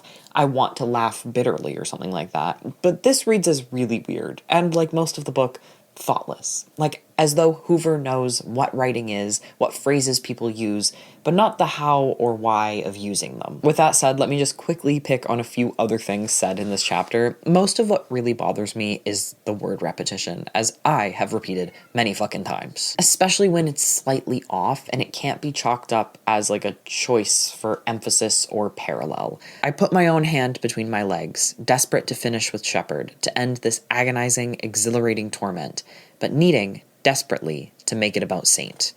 Or, I roll away from him, pulling the covers tighter, hugging my pillow tightly as I stare into the darkness. I also really don't like when 2 consecutive sentences have the same structure. I think that's very awkward and repetitive. I've read you a lot of examples. I'm going to read you another one. I remove his hand from between my legs. I don't know why all of my examples are about hands between legs. And I press it against my hip, a silent, firm dismissal. His fingers twitch slightly in protest, a faint, questioning squeeze. This example really stood out because they're back-to-back, but many of the sentences in this book follow that exact same structure. You could flip to almost any page and find a sentence with that same clause, comma, adjective, verb. Does that make any sense? I'm just saying fucking words at you. A silent, firm dismissal, a faint, protesting squeeze. That's always happening in here. Okay, I'm almost done. Finally, my very favorite one. The sudden absence of his presence. This actually has another example of what I don't like, the repetition of words. The sudden absence of his presence leaves me cold, like I've been abandoned mid-thought, mid-pleasure, mid-orgasm. A sudden, jarring emptiness. So like you can see how mid-thought, mid-pleasure, mid-orgasm is obviously deliberate, but is using sudden twice deliberate? I don't know. Anyway, I couldn't even really focus on the sudden thing because the absence of his presence is like just overshadows everything. That is beautiful. The absence of his presence. Imagine sitting down and putting pen to paper, and that is what comes out. Life is beautiful. I love the world. I think that's genuinely so awesome. Okay, I actually have one more awesome thing here is the end of the chapter, of course. Do you remember last chapter where she ended it with saying, "I need to mentally lock Saint out"? Would you believe me if I told you that she does the exact same thing again here? She says, "I need to mentally buckle up." And then the next chapter starts with, "I buckle the girls into their car seats." Baby, what are we doing? Who is making you do this? This cannot be of your own volition. You cannot be at full decision-making capacity. Do I need to call someone? That is where we're at. While things are happening, we're 200 pages into this book. We are 200 pages into this book. Do you remember when I was making predictions about, like, big things that might happen? Like, I thought Nora was gonna die? No. The biggest thrill in this book is people show up to the cabin. And the dude that she likes is possessive, and she likes it. I don't honestly know if this is a thriller at all. Like, I think I was wrong about that. I swear to God it was labeled as a romance thriller, though. I'm pretty sure it's just, like, dark romance or, like, romantic suspense or whatever the fuck. I went in with totally wrong expectations. And if I knew it wasn't a thriller, I would not have read it. I also went in with wrong expectations because this is not at all about her being canceled. I don't even remember the last time that was mentioned. While my expectations have certainly soured the experience so far, I don't think that they're to blame for a lot of what I'm feeling. This is still the most repetitive, abysmally paced book that I have ever read. Like, I truly believe with the very little development and buildup of this relationship that we've got so far, everything that has happened over the last 200 pages could have been done in 50. We're just farting around so much. The only thing really keeping me going right now is the need to know how Hoover is trying to portray the relationship between Petra and Saint, and honestly, I'm afraid. I will see you soon. I have done it. I have finally done it. I feel like this book has been holding me hostage for years based off of lies and falsehoods. Though we did finally get a little bit of the Colleen Hoover writing a thriller that I was expecting at the very end, which brought me a tiny bit of joy. Overall, though, this book is so fucking nothing. Let's just get into it. Do you want to come in? Okay. Yeah. Is that right? Wow, disgusting. Why don't I show you? Look, say, just. Listen to this. So like I said, she starts that next chapter with buckling her kids into their car seats. She is feeling the anticipation of them returning to their familiar routines, and she's also feeling the familiar tug at her heart having to say goodbye to them. One sentence apart. The word familiar is used 57 times in this book. Please remember that 23 of those are over just 2 chapters. Petra is comforting her kids during this goodbye scene by telling them that she'll see them in a week when she comes home for one of their birthday parties. And she thinks to herself, 1 week feels like an eternity right now. Like I'll have so many more moments with Saint between now and my trip home for the party next weekend. Now, she has just said that she's coming home for the party next weekend. Why not just say between now and then? The information that she's going home next weekend for the party has been in both of the last 2 sentences. You don't need to say it again for a 3rd time. I'm following. I promise I'm following. The time wasting actually gets really bad on the next page, where almost every sentence follows the exact same format, where she just adds on clauses that either rephrase or emphasize the first part of the sentence. I'm not saying that it's all totally and completely redundant. Like, sure, there are some mildly new things added in sometimes, but it really did stand out to me just how much it happens on this one page, how she uses this structure so relentlessly. And anything new that is added really has no significance and doesn't change my image of or feelings on the scene. The scene, which in itself is totally insignificant and does not deserve to be dragged out this long. I'm going to read you some examples. How long is a week? Andy asks, her voice small and curious, a tiny piping sound.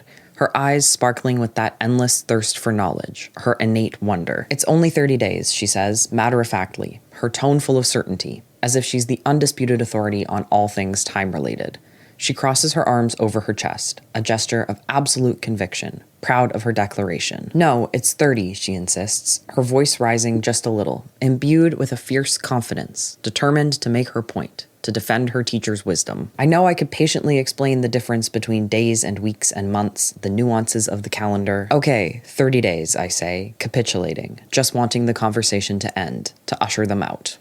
Do you kind of see what I'm getting at? Any of this would be totally acceptable on its own, but back to back to back like this makes it seem like Hoover is being paid by the damn word. Or more likely that she doesn't have enough confidence to trust in her ability to emphasize something while only saying it once. It's the same as her repeated use of the same adjective to describe the same thing. She has something that she wants to convey, but she doesn't know how to believe that her reader has really got it without saying it a few times. And it makes her writing feel self-conscious, and it makes me feel spoken down to every single time. So Petra watches her husband and children drive away, and as soon as the car disappears, her smile drops, evaporating like smoke. This is the best simile in the book. I really do love this one. Smoke, famously, is evaporation. So that all tracks. Publish it. When she turns around to go inside, she's racked with anxiety and anger over Saint putting her marriage at risk 2 separate times. And then she looks up and he is standing in the house, and it makes her feel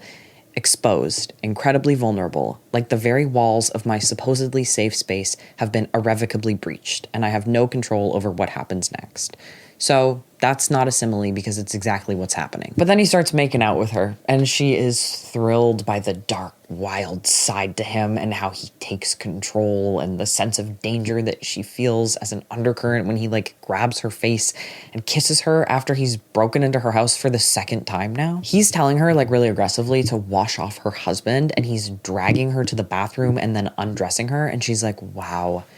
This raw masculine jealousy is so sexy. I'm so amped up right now. In the next chapter, the two of them go out into a boat on the lake, and they have a heart-to-heart here. It starts with her asking him if he regrets this, and then she gestures to the two of them, and then she explains that her gesture means the affair, the betrayal, the secrets that we share, as if that wasn't plainly obvious for everyone with eyes to see. He replies that he wishes it wasn't an affair, but he doesn't regret being with her.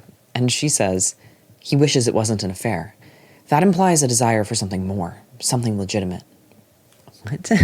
What are we doing? Just never giving any space for even a moment of thought. And then she says that this makes her think of his wife, the woman that he's still married to, that he talks to every day, which I think is an absurd understatement. The woman he talks to every day? Girl, the woman he sleeps with at night, the woman he vowed till death do us part. What do you mean the woman he talks to every day? This is like such unbelievably weird phrasing. This under exaggeration of something that she's trying to make seem really big and important. And believe it or not, it is kind of explained, but not excused later on in this conversation. But first, I want to say one more thing. Before we get to that, we get her saying the implication is clear, followed by an explanation of the so-called clear implication.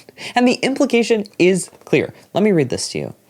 I didn't ask about your family. They just showed up. It's different. His implication is clear.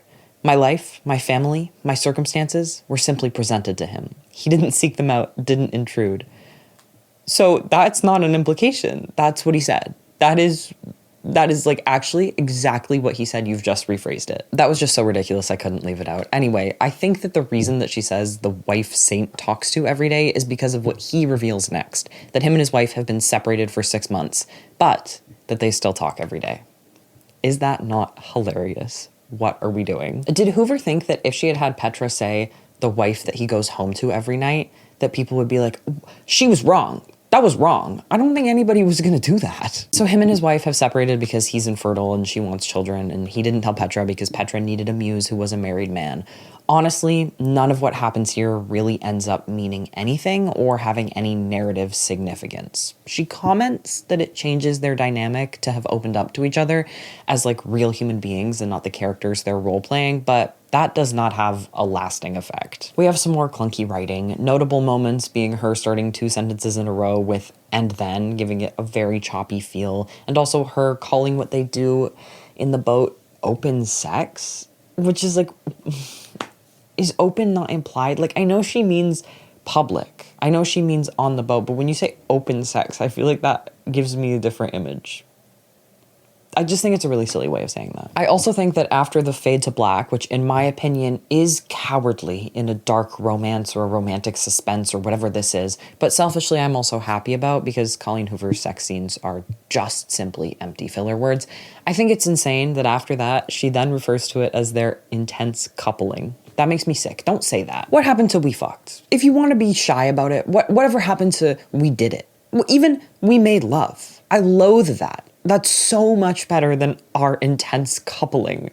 Ugh. When they pull the boat back to the dock, they look out across the lake and they see Mari's body floating face down in the lake. And Saint, the hero that he is, the cop hero that he is, he jumps in, and it turns out, oh my God, what a kooky old lady. She was just snorkeling in the lake. She's like, you guys are idiots. I literally had a snorkel sticking up out of the water. And while this comedic break on the whole, of course, wasn't very funny to me because Hoover and I just don't have the same sense of humor, I will praise this moment as a way of disrupting Saint and Petra's very serious and also very constructed shared reality. It's like a little levity and a little humor that breaks them out of it for a moment and shows them that the real world is still moving around them, regardless of the truths that they have agreed upon. And I think that that works, even despite it being painfully unfunny to me personally. They go back to the house, and the only sound is the creaking of the floors beneath them. And then there's a line break, and she says, aside from the drops of water from Saint's wet clothes. It's just like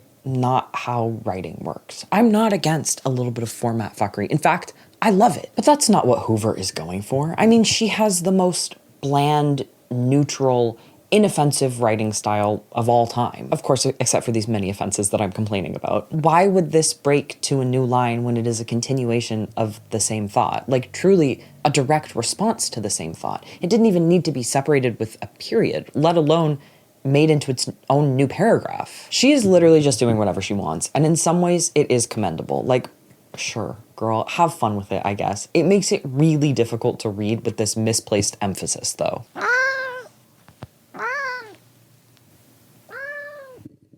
He also read Woman Down, and he has a lot of opinions that he wants to share about it. In the next chapter, Petra is back home for her daughter's birthday, thinking about Saint and how she's kind of like fucked up her whole life and how no one can have it all without one day losing it all. And then she sees a car down the road, and the sight of it makes her fully drop her glass of iced tea. And she says, "The sheer, undeniable presence of that car, even from this distance, screams his name." Just so odd. What a completely strange thing to say. The presence of the car screams his name? Do you mean that looks like his car?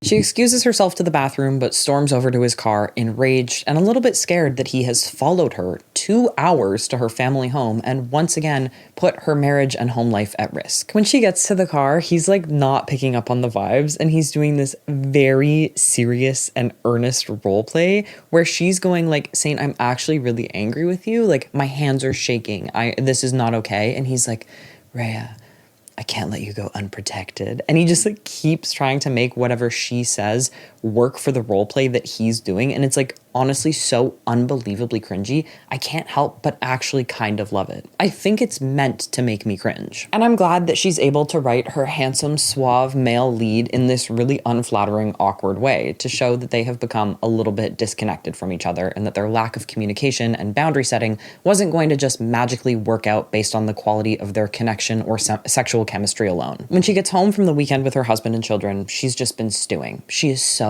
mad at him. Conflict.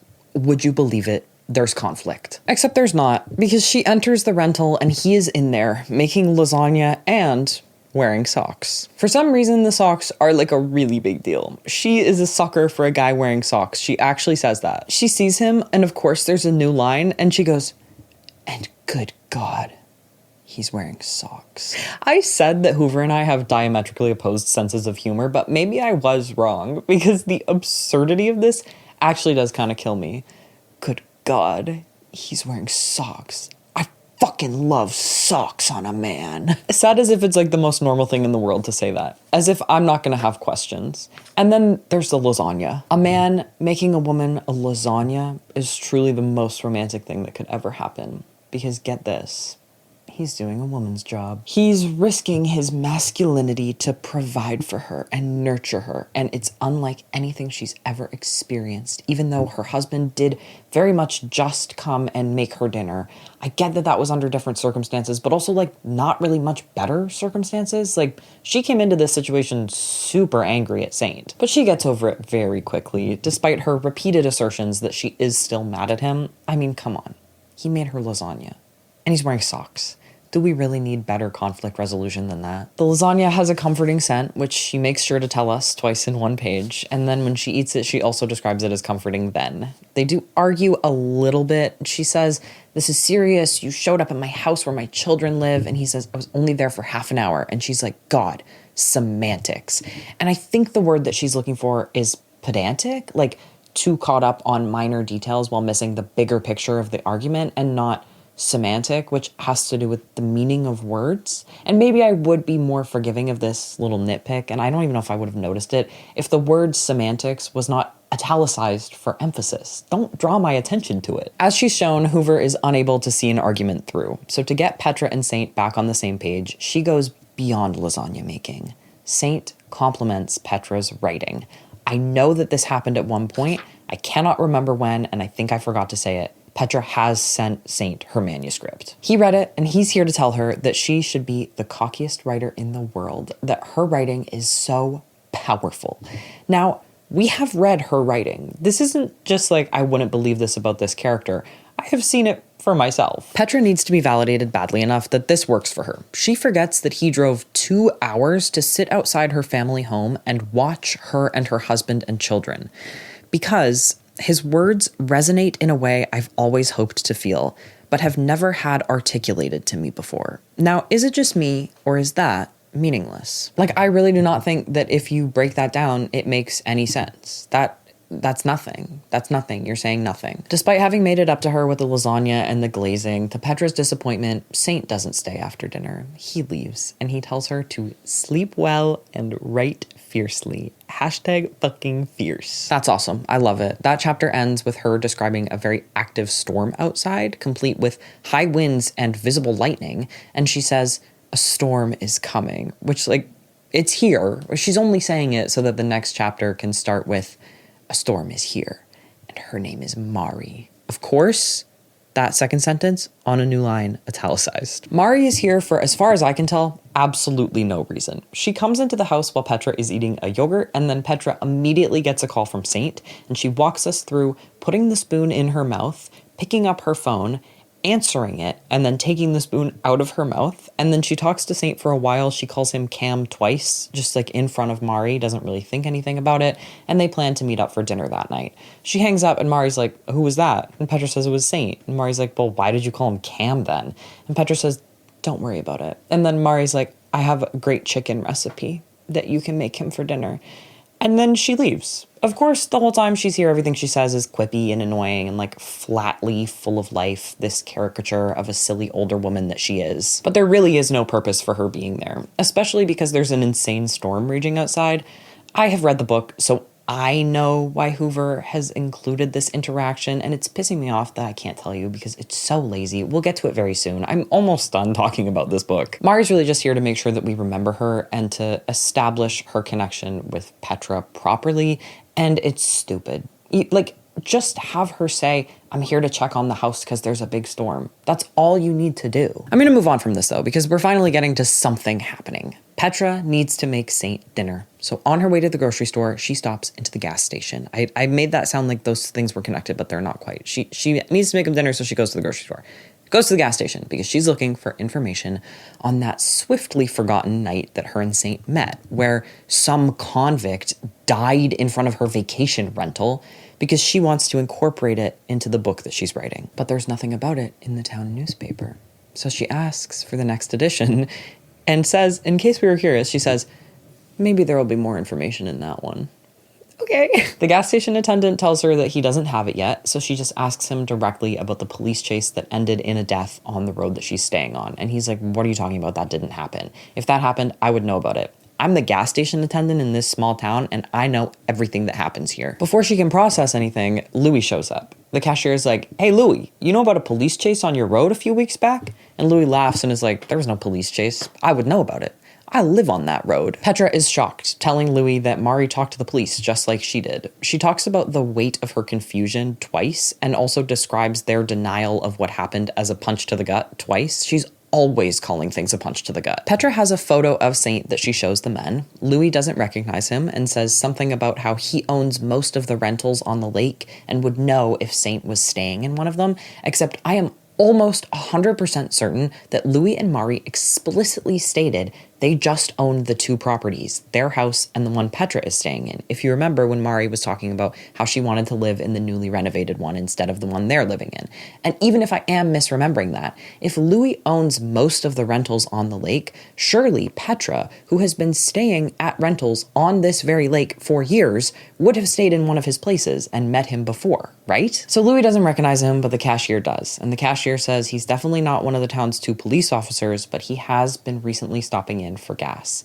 And Petra thinks, wait, this doesn't line up with the story Saint has told me at all. This conversation has been happening for like 4 pages. I get it. She's in shock, and she's been shocked for the last few pages. But for her to just now spell it out for us, stop talking down to me. I know. Her whole world is falling apart around her, so she speeds off to confront Mari. She says something about how the two men are acting like Saint doesn't even exist, except they aren't, because the cashier was fully like, yeah, I've seen him around. If they had both said, I've never seen this man before, then sure, but that's just simply not what happened. So Mari, it's like pulling teeth getting Mari to talk. Not that she doesn't want to tell the truth, just that Hoover wants to stretch the scene and the reveals out as long as she possibly can. But I'm not going to do that. I am going to get to the point for once in this video. Mari caught Saint setting up fake police lights outside of Petra's house, and he paid her off. She reminds Petra that she would take any acting job, and so when Saint said, just pretend I'm a police officer if she says anything about it, Mari was like, this seems fine. She does say, I waited around to make sure that he wasn't there to kill you, and he told me that you two knew each other and this was something that you planned to do together to inspire your writing. And I didn't really question the logic of that even once at all. And then Petra thinks, if what Mari is saying is true, he's been lying to me the whole time. I thought we knew that 10 pages ago, dude. Stop realizing things. So yeah, this is why Mari came over to the house earlier, so that we could get a full sense of how deep this betrayal goes. But of course, the deeper betrayal is the one from Saint, who is going to show up at her house for dinner in just a couple of hours. So she rushes back so that she can research him, and it is agonizing. It starts with her being like, I can't find anything about a person named Nathaniel Saint. So I know one thing for sure. Mind break. He lied about his name. She then has this big idea to use the selfie that she took of the two of them to help her find more information. She keeps calling it a Google image search. I know what she means is reverse image search. She's also going very step by step here. Like, I pick up my phone, I unlock my phone, I find the image in my camera roll, I email it to myself, I open my inbox on my computer, I click on it, I download it. And then after all that, she's like, damn, Google image search doesn't work on faces. So she sits there thinking, and then an ad pops up on Google image search, which I have had an ad blocker for probably 10 years, so I could be dead wrong. But I do feel pretty confident in saying that Google image search does not have pop-up ads, right? Whatever. The ad is offering to do the reverse image search for her for a fee. So she just clicks it and she just plugs her information into this website, and would you believe it, it works. She finds a private Facebook account for a man named Eric Kingston who looks exactly like Saint. With this name, she can now Google him and find his private Instagram account that also has a middle name, Meryl. Now that she has the middle name, she goes directly to another sketchy website that does background checks for a fee. Again, she just plugs her credit card in and it's totally fine and it all works. Even though she acted like the middle name thing allowed her to do the background check, she then describes scrolling through pages and pages of Eric Kingston's until she sees one with the same middle name, which is Meryl. Did I say that? The middle name is Meryl. Anyway, you don't know how to control F? Come on. You couldn't have even just written this as like, I put the middle name into the background check website. That makes way more sense. To be clear here, she is the one calling it a background check website. But then when she clicks on the Eric Merrill Kingston that she's found, it's a link to his LinkedIn account. Do you see how convoluted this is? Am I going insane? She's so bad at this, and yet she's just bumbling into all the information that she's looking for every single time. Also, like, why didn't she just Google his full name when she found the Instagram profile with the middle name? Like, she immediately went to go pay this random website to essentially Google for her. That's not a background check. You could have found the LinkedIn on your own. So his LinkedIn lists him as a screenwriter. You'd think that this would be important. It isn't. All that's important is that he is not a cop. And she's like, wait a second. Why doesn't it say he's a cop? Then she starts thinking, well, maybe he's undercover, and maybe the police chase isn't in the newspaper because it's all classified. I get that she's being delusional and she's grasping at straws, but for her to then go, no, then it wouldn't make sense for him to pay off Mari, as if that's where the undercover thing falls apart, just makes it seem like she's stupid, which, like, she is. I guess that's true. She starts running around, packing up her stuff in a frenzy, and then exactly what you are expecting is going to happen happens. And she turns a corner, and Saint is there. He's standing over her laptop, and he turns around, and he sees her suitcase, and she says his jaw tightens as he processes what my suitcase means, which again, I find that really annoying. At least it doesn't go as far as to be like, it means I'm leaving, but I'm still mad about it. It breaks the tension in a mildly tense scene. Why could it not be, he sees my suitcase and his jaw tightens? That gives us enough information. That's all we need. Her and Saint get into this little dance where he's kind of like blocking her from leaving and she's trying to get him to confess. And he's just repeatedly saying, it's what you wanted. I did what you wanted me to do. You asked for it. And she's like, I asked for it. And then she thinks about it for like a page, once again, breaking all tension. And she goes, oh, the live video.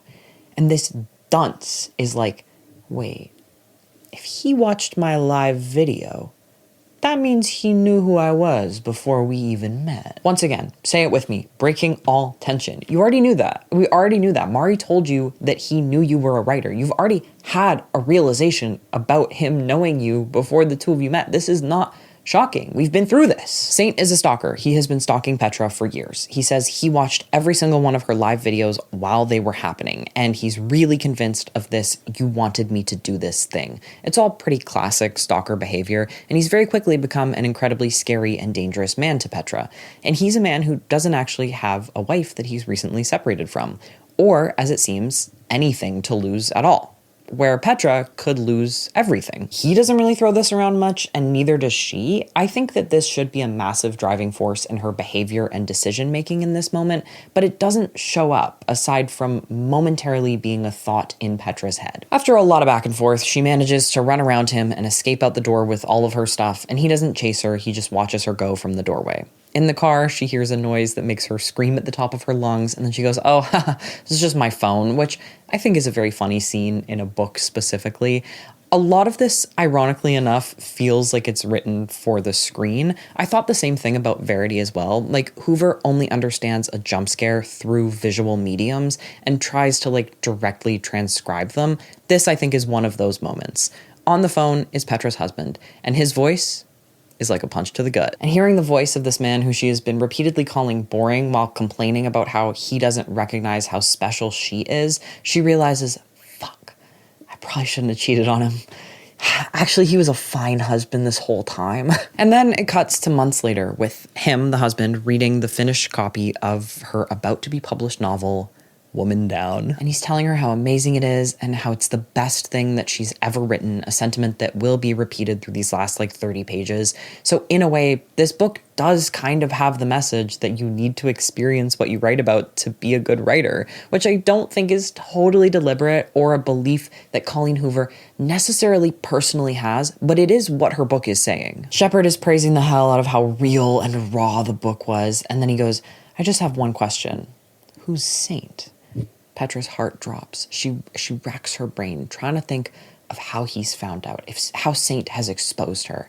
And then this fucking idiot, this absolute buffoon, realizes that she dedicated the damn book to him. She's like, oh my god, I totally forgot I did that. I totally forgot I did that, even though I think about him every single day, and whenever I have sex with Shepard, I pretend it's Saint, and for some reason, even though I know he knows where I live, I'm not really all that concerned about it. That dedication, that was to him? Shit. It's just like impossible to understand her on a human level. Even though all her introspection is extremely shallow, we are trapped in her head, and then she's this fucking stupid. It doesn't work. It just simply doesn't work. And it's all so obviously there for the narrative because Hoover doesn't care about maintaining any consistent characterization. Petra makes up a quick excuse about how she held a contest and it was like a randomly drawn reader, and Shepard is like, okay, honey, whatever you say. So then she goes on tour promoting the release of this new book. It's like coming full circle, her character arc completed as she swallows her fear and faces the big wide world. It's not satisfying because we totally dropped everything to do with her issues in the book world in the middle section of this book to focus on her really boring affair. So it doesn't feel like an earned conclusion to these problems that were all she could talk about for like 150 pages and then didn't come up again until now. Her best friend Nora, who did not end up dead because this is not the thriller that I thought it was, has come with her on this tour as her support person, okay? The very first question that Petra is asked by an audience member is about the drama with the movie adaptation and why she lied to all her fans, and she gives this terrible non-apology that is received with open arms and like a standing ovation. First, she blames the producer, who she's been calling Alistair McFuckety Fuckface this whole time, and everybody groans. And she's like, guys, I'm not blaming anyone. It was his fault, not mine, but I'm not blaming anyone else. And then an audience member is like, so why did you make a post saying that you weren't part of it when we all saw the text that you sent okaying the decision? And Petra goes, honestly, I made that post saying it wasn't up to me because honestly, it wasn't. I'm not paraphrasing. That's exactly how it's written with the two honestlys. Then she goes on to say, I should have fought harder for Caleb and believed in myself, and for that, I'm sorry. And that's truly the end of it. Hypocritical shrugging off of responsibility while also being like kind of manipulative. And we're meant to believe all these readers who were up in arms about it then cheer for her. And then she thinks to herself, I finally got to say my piece without throwing anyone under the bus. It feels really good. Even though the only thing you did was throw other people under the bus. That was it. That was the whole thing. She goes through some more questions about how great this book is. They're not really questions. They're just everybody telling her this is her best piece of work ever. Even though the host of the event very clearly said, raise your hand and the assistant will bring you the microphone, Hoover can't help but continue saying that there's a line of people, and it just irked me a little bit. We'll move on though. As you might expect, midway through the questions, she sees Saint, also known as Eric, in the audience, and everything freezes. He puts his hand up to ask her a question, and he asks where she gets her inspiration, and she manages to keep her cool and answer normally until later after the questions when she's signing books and she sees him leave with Nora. The last big reveal, dun dun dun, Nora and Eric are friends, and they have known each other since college. When she hears Nora say this, Petra thinks, the words sound like echoes reverberating around in my heart. Awesome. Really awesome line. I just loved that. Needed you to know about it. So Nora actually had asked Saint to show up at Petra's rental dressed as a cop to give her some inspiration. As if that's not insanity. As if that's just like, of course, what anyone would think of as a way to inspire a writer. Nora does not, however, know anything about how far it went with Saint. She thinks it was just this one little meeting, a hot man at her door, and that's it. And Saint really does his best to make sure that Nora doesn't find out what happened between him and Petra, while Petra is like freaking out about yet another major betrayal in her life.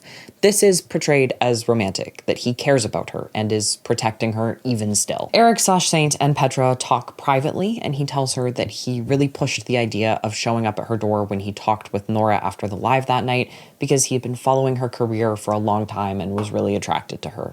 This whole thing, in my opinion, is trying to pull us back around on Saint. It's making excuses for him, showing him as like slightly less unhinged, not having tracked down the address of her rental in the way that he very much implied he had done during their big confrontation. It's also showing that he like got permission from someone who actually knew her before taking any steps. I don't think that it justifies it in any way at all, but I do think that the book wants to leave you on this ambiguous ending with their relationship. After they finish talking, she goes back to the hotel and she sees an email in her inbox confirming a reservation at a cabin on the lake that has already been paid in full. And the last line of the book is another email that pops up, and it just says, I think it's time we start working on your next novel. And that is Woman Down by Colleen Hoover. Utter and complete nonsense. I want to say that part of me doesn't totally hate this ending, just because it is finally leaving something up to reader interpretation or opinion, and I appreciate that that is a hard thing for Colleen Hoover to do. However, in reality, I believe that this was done out of cowardice. I think that she did a really similar thing in the one other book that I've read from her, where she's like, is this obviously evil, violent, dangerous man actually a good partner for our narrator? Because he's good at sex? Only you, the reader, can decide. She's trying to play both sides. She's trying to spook her readers who were frightened of Saint and also appeal to her readers who were rooting for him and Petra for some fucking reason. She's written it as though everything that he's done has been all for her. Like, he's always put her and her needs first. But then she's also like, but if you think it's bad, I think it's bad too. In another book, I think I could almost like this choice with the ambiguous ending, but the general lack of meaningful engagement with her male lead's abusive behaviors, I find this to be a cheap flip that weakens an already very weak story. The whole thing, I think, is ideologically questionable. It's a really, really questionable portrayal of kink. I absolutely hate this idea that the things Saint does, which are often violent and unpredictable, are okay because Petra happens to like them, that her liking it is consent enough. I think that's a really scary idea, and I don't like seeing it pushed like this. And I don't think we can ignore that part of this consent is also because he's hot. And I think that as well is really gross and dangerous. And beyond all that, this back and forth in Petra's head of he's crazy, but I like it, is like so flat and uninteresting from a storytelling or characterization perspective. It's all a lot of like, I had to cheat on my husband or forgive Saint or keep seeing him because I was so connected to him on this transcendent sexual level. There's not really any acknowledgement of her agency or choice in the matter. It's very passive. And like, if it's passive, there's not really much for her to think about. So why is she thinking about it so much? And thinking about it so much without ever giving me any insight into Petra as a character. I know that she isn't meant to be this perfect, flawless hero, but as I'm sure you can tell by all the quirky passages that I've read out, she's definitely meant in some ways to be hashtag relatable. On some level, right? And that is just simply unachievable with this level of incomprehensible decision making. You have to be putting in a lot more work than Hoover seems capable of for me to feel connected to a character who is cheating on her husband for no discernible reason outside of boredom. And if you're not going to do that, that's fine. Let me hate her more. Make her awful. As it is, Petra is just kind of grating. She's quirky like an offensive millennial stereotype, but obviously meant in a funny way. She's unbelievably dumb, but also apparently the best writer in the world. She has this woe is me attitude despite her awesome life, and really, in the grand scheme of things, really small problems that mostly stem from her having the emotional maturity of a 15-year-old. I've complained at length about being stuck in this character's head. Part of why I hated it is because I wasn't able to connect to her in any way because of the reasons I've just listed. And another, maybe even larger part of what's so bothersome about the internal narration in this book is that far more often than not, it has no bearing on her behavior. She's always thinking, she's always realizing, but it doesn't actually mean anything for the story or ever inform her decisions. And without being insightful, it ends up as just a ton of extra words to pad out the slowest thriller of all time, which it isn't really. I think the idea that it's a psychological thriller was a failure of marketing. Her publisher calls it that. It's labeled as that on Goodreads and in some of the blurbs or summaries, but I think Hoover herself calls this a romantic suspense. So I'm not blaming her for that. But don't get tricked like I was. I would not have read this book had I known it wasn't a thriller. I love a cheesy thriller. This is not a thriller. This is not a thriller. It's certainly not a romance or a suspense either. I think together, romantic suspense, that does mean something different. I don't think it's even that, though. I don't know what you would call it other than a mess. A damn mess. This is so much worse than Verity on like every level. I have given you enough examples of the writing. The whole thing feels clunky and awkward and horribly, hastily edited. She is really, truly phoning it in at this point. At least Verity was fun. It was pure, unadulterated insanity, but at least it was a good time, and it felt like she was having a good time. There was almost a resentment in the way Woman Down was written, and not just towards readers and reviewers, but for the craft itself, which is not enjoyable to read. She definitely used the selling point of this being a thinly veiled mirror into her own experiences and her own beliefs about cancel culture, or whatever she wants to call it. And you know what?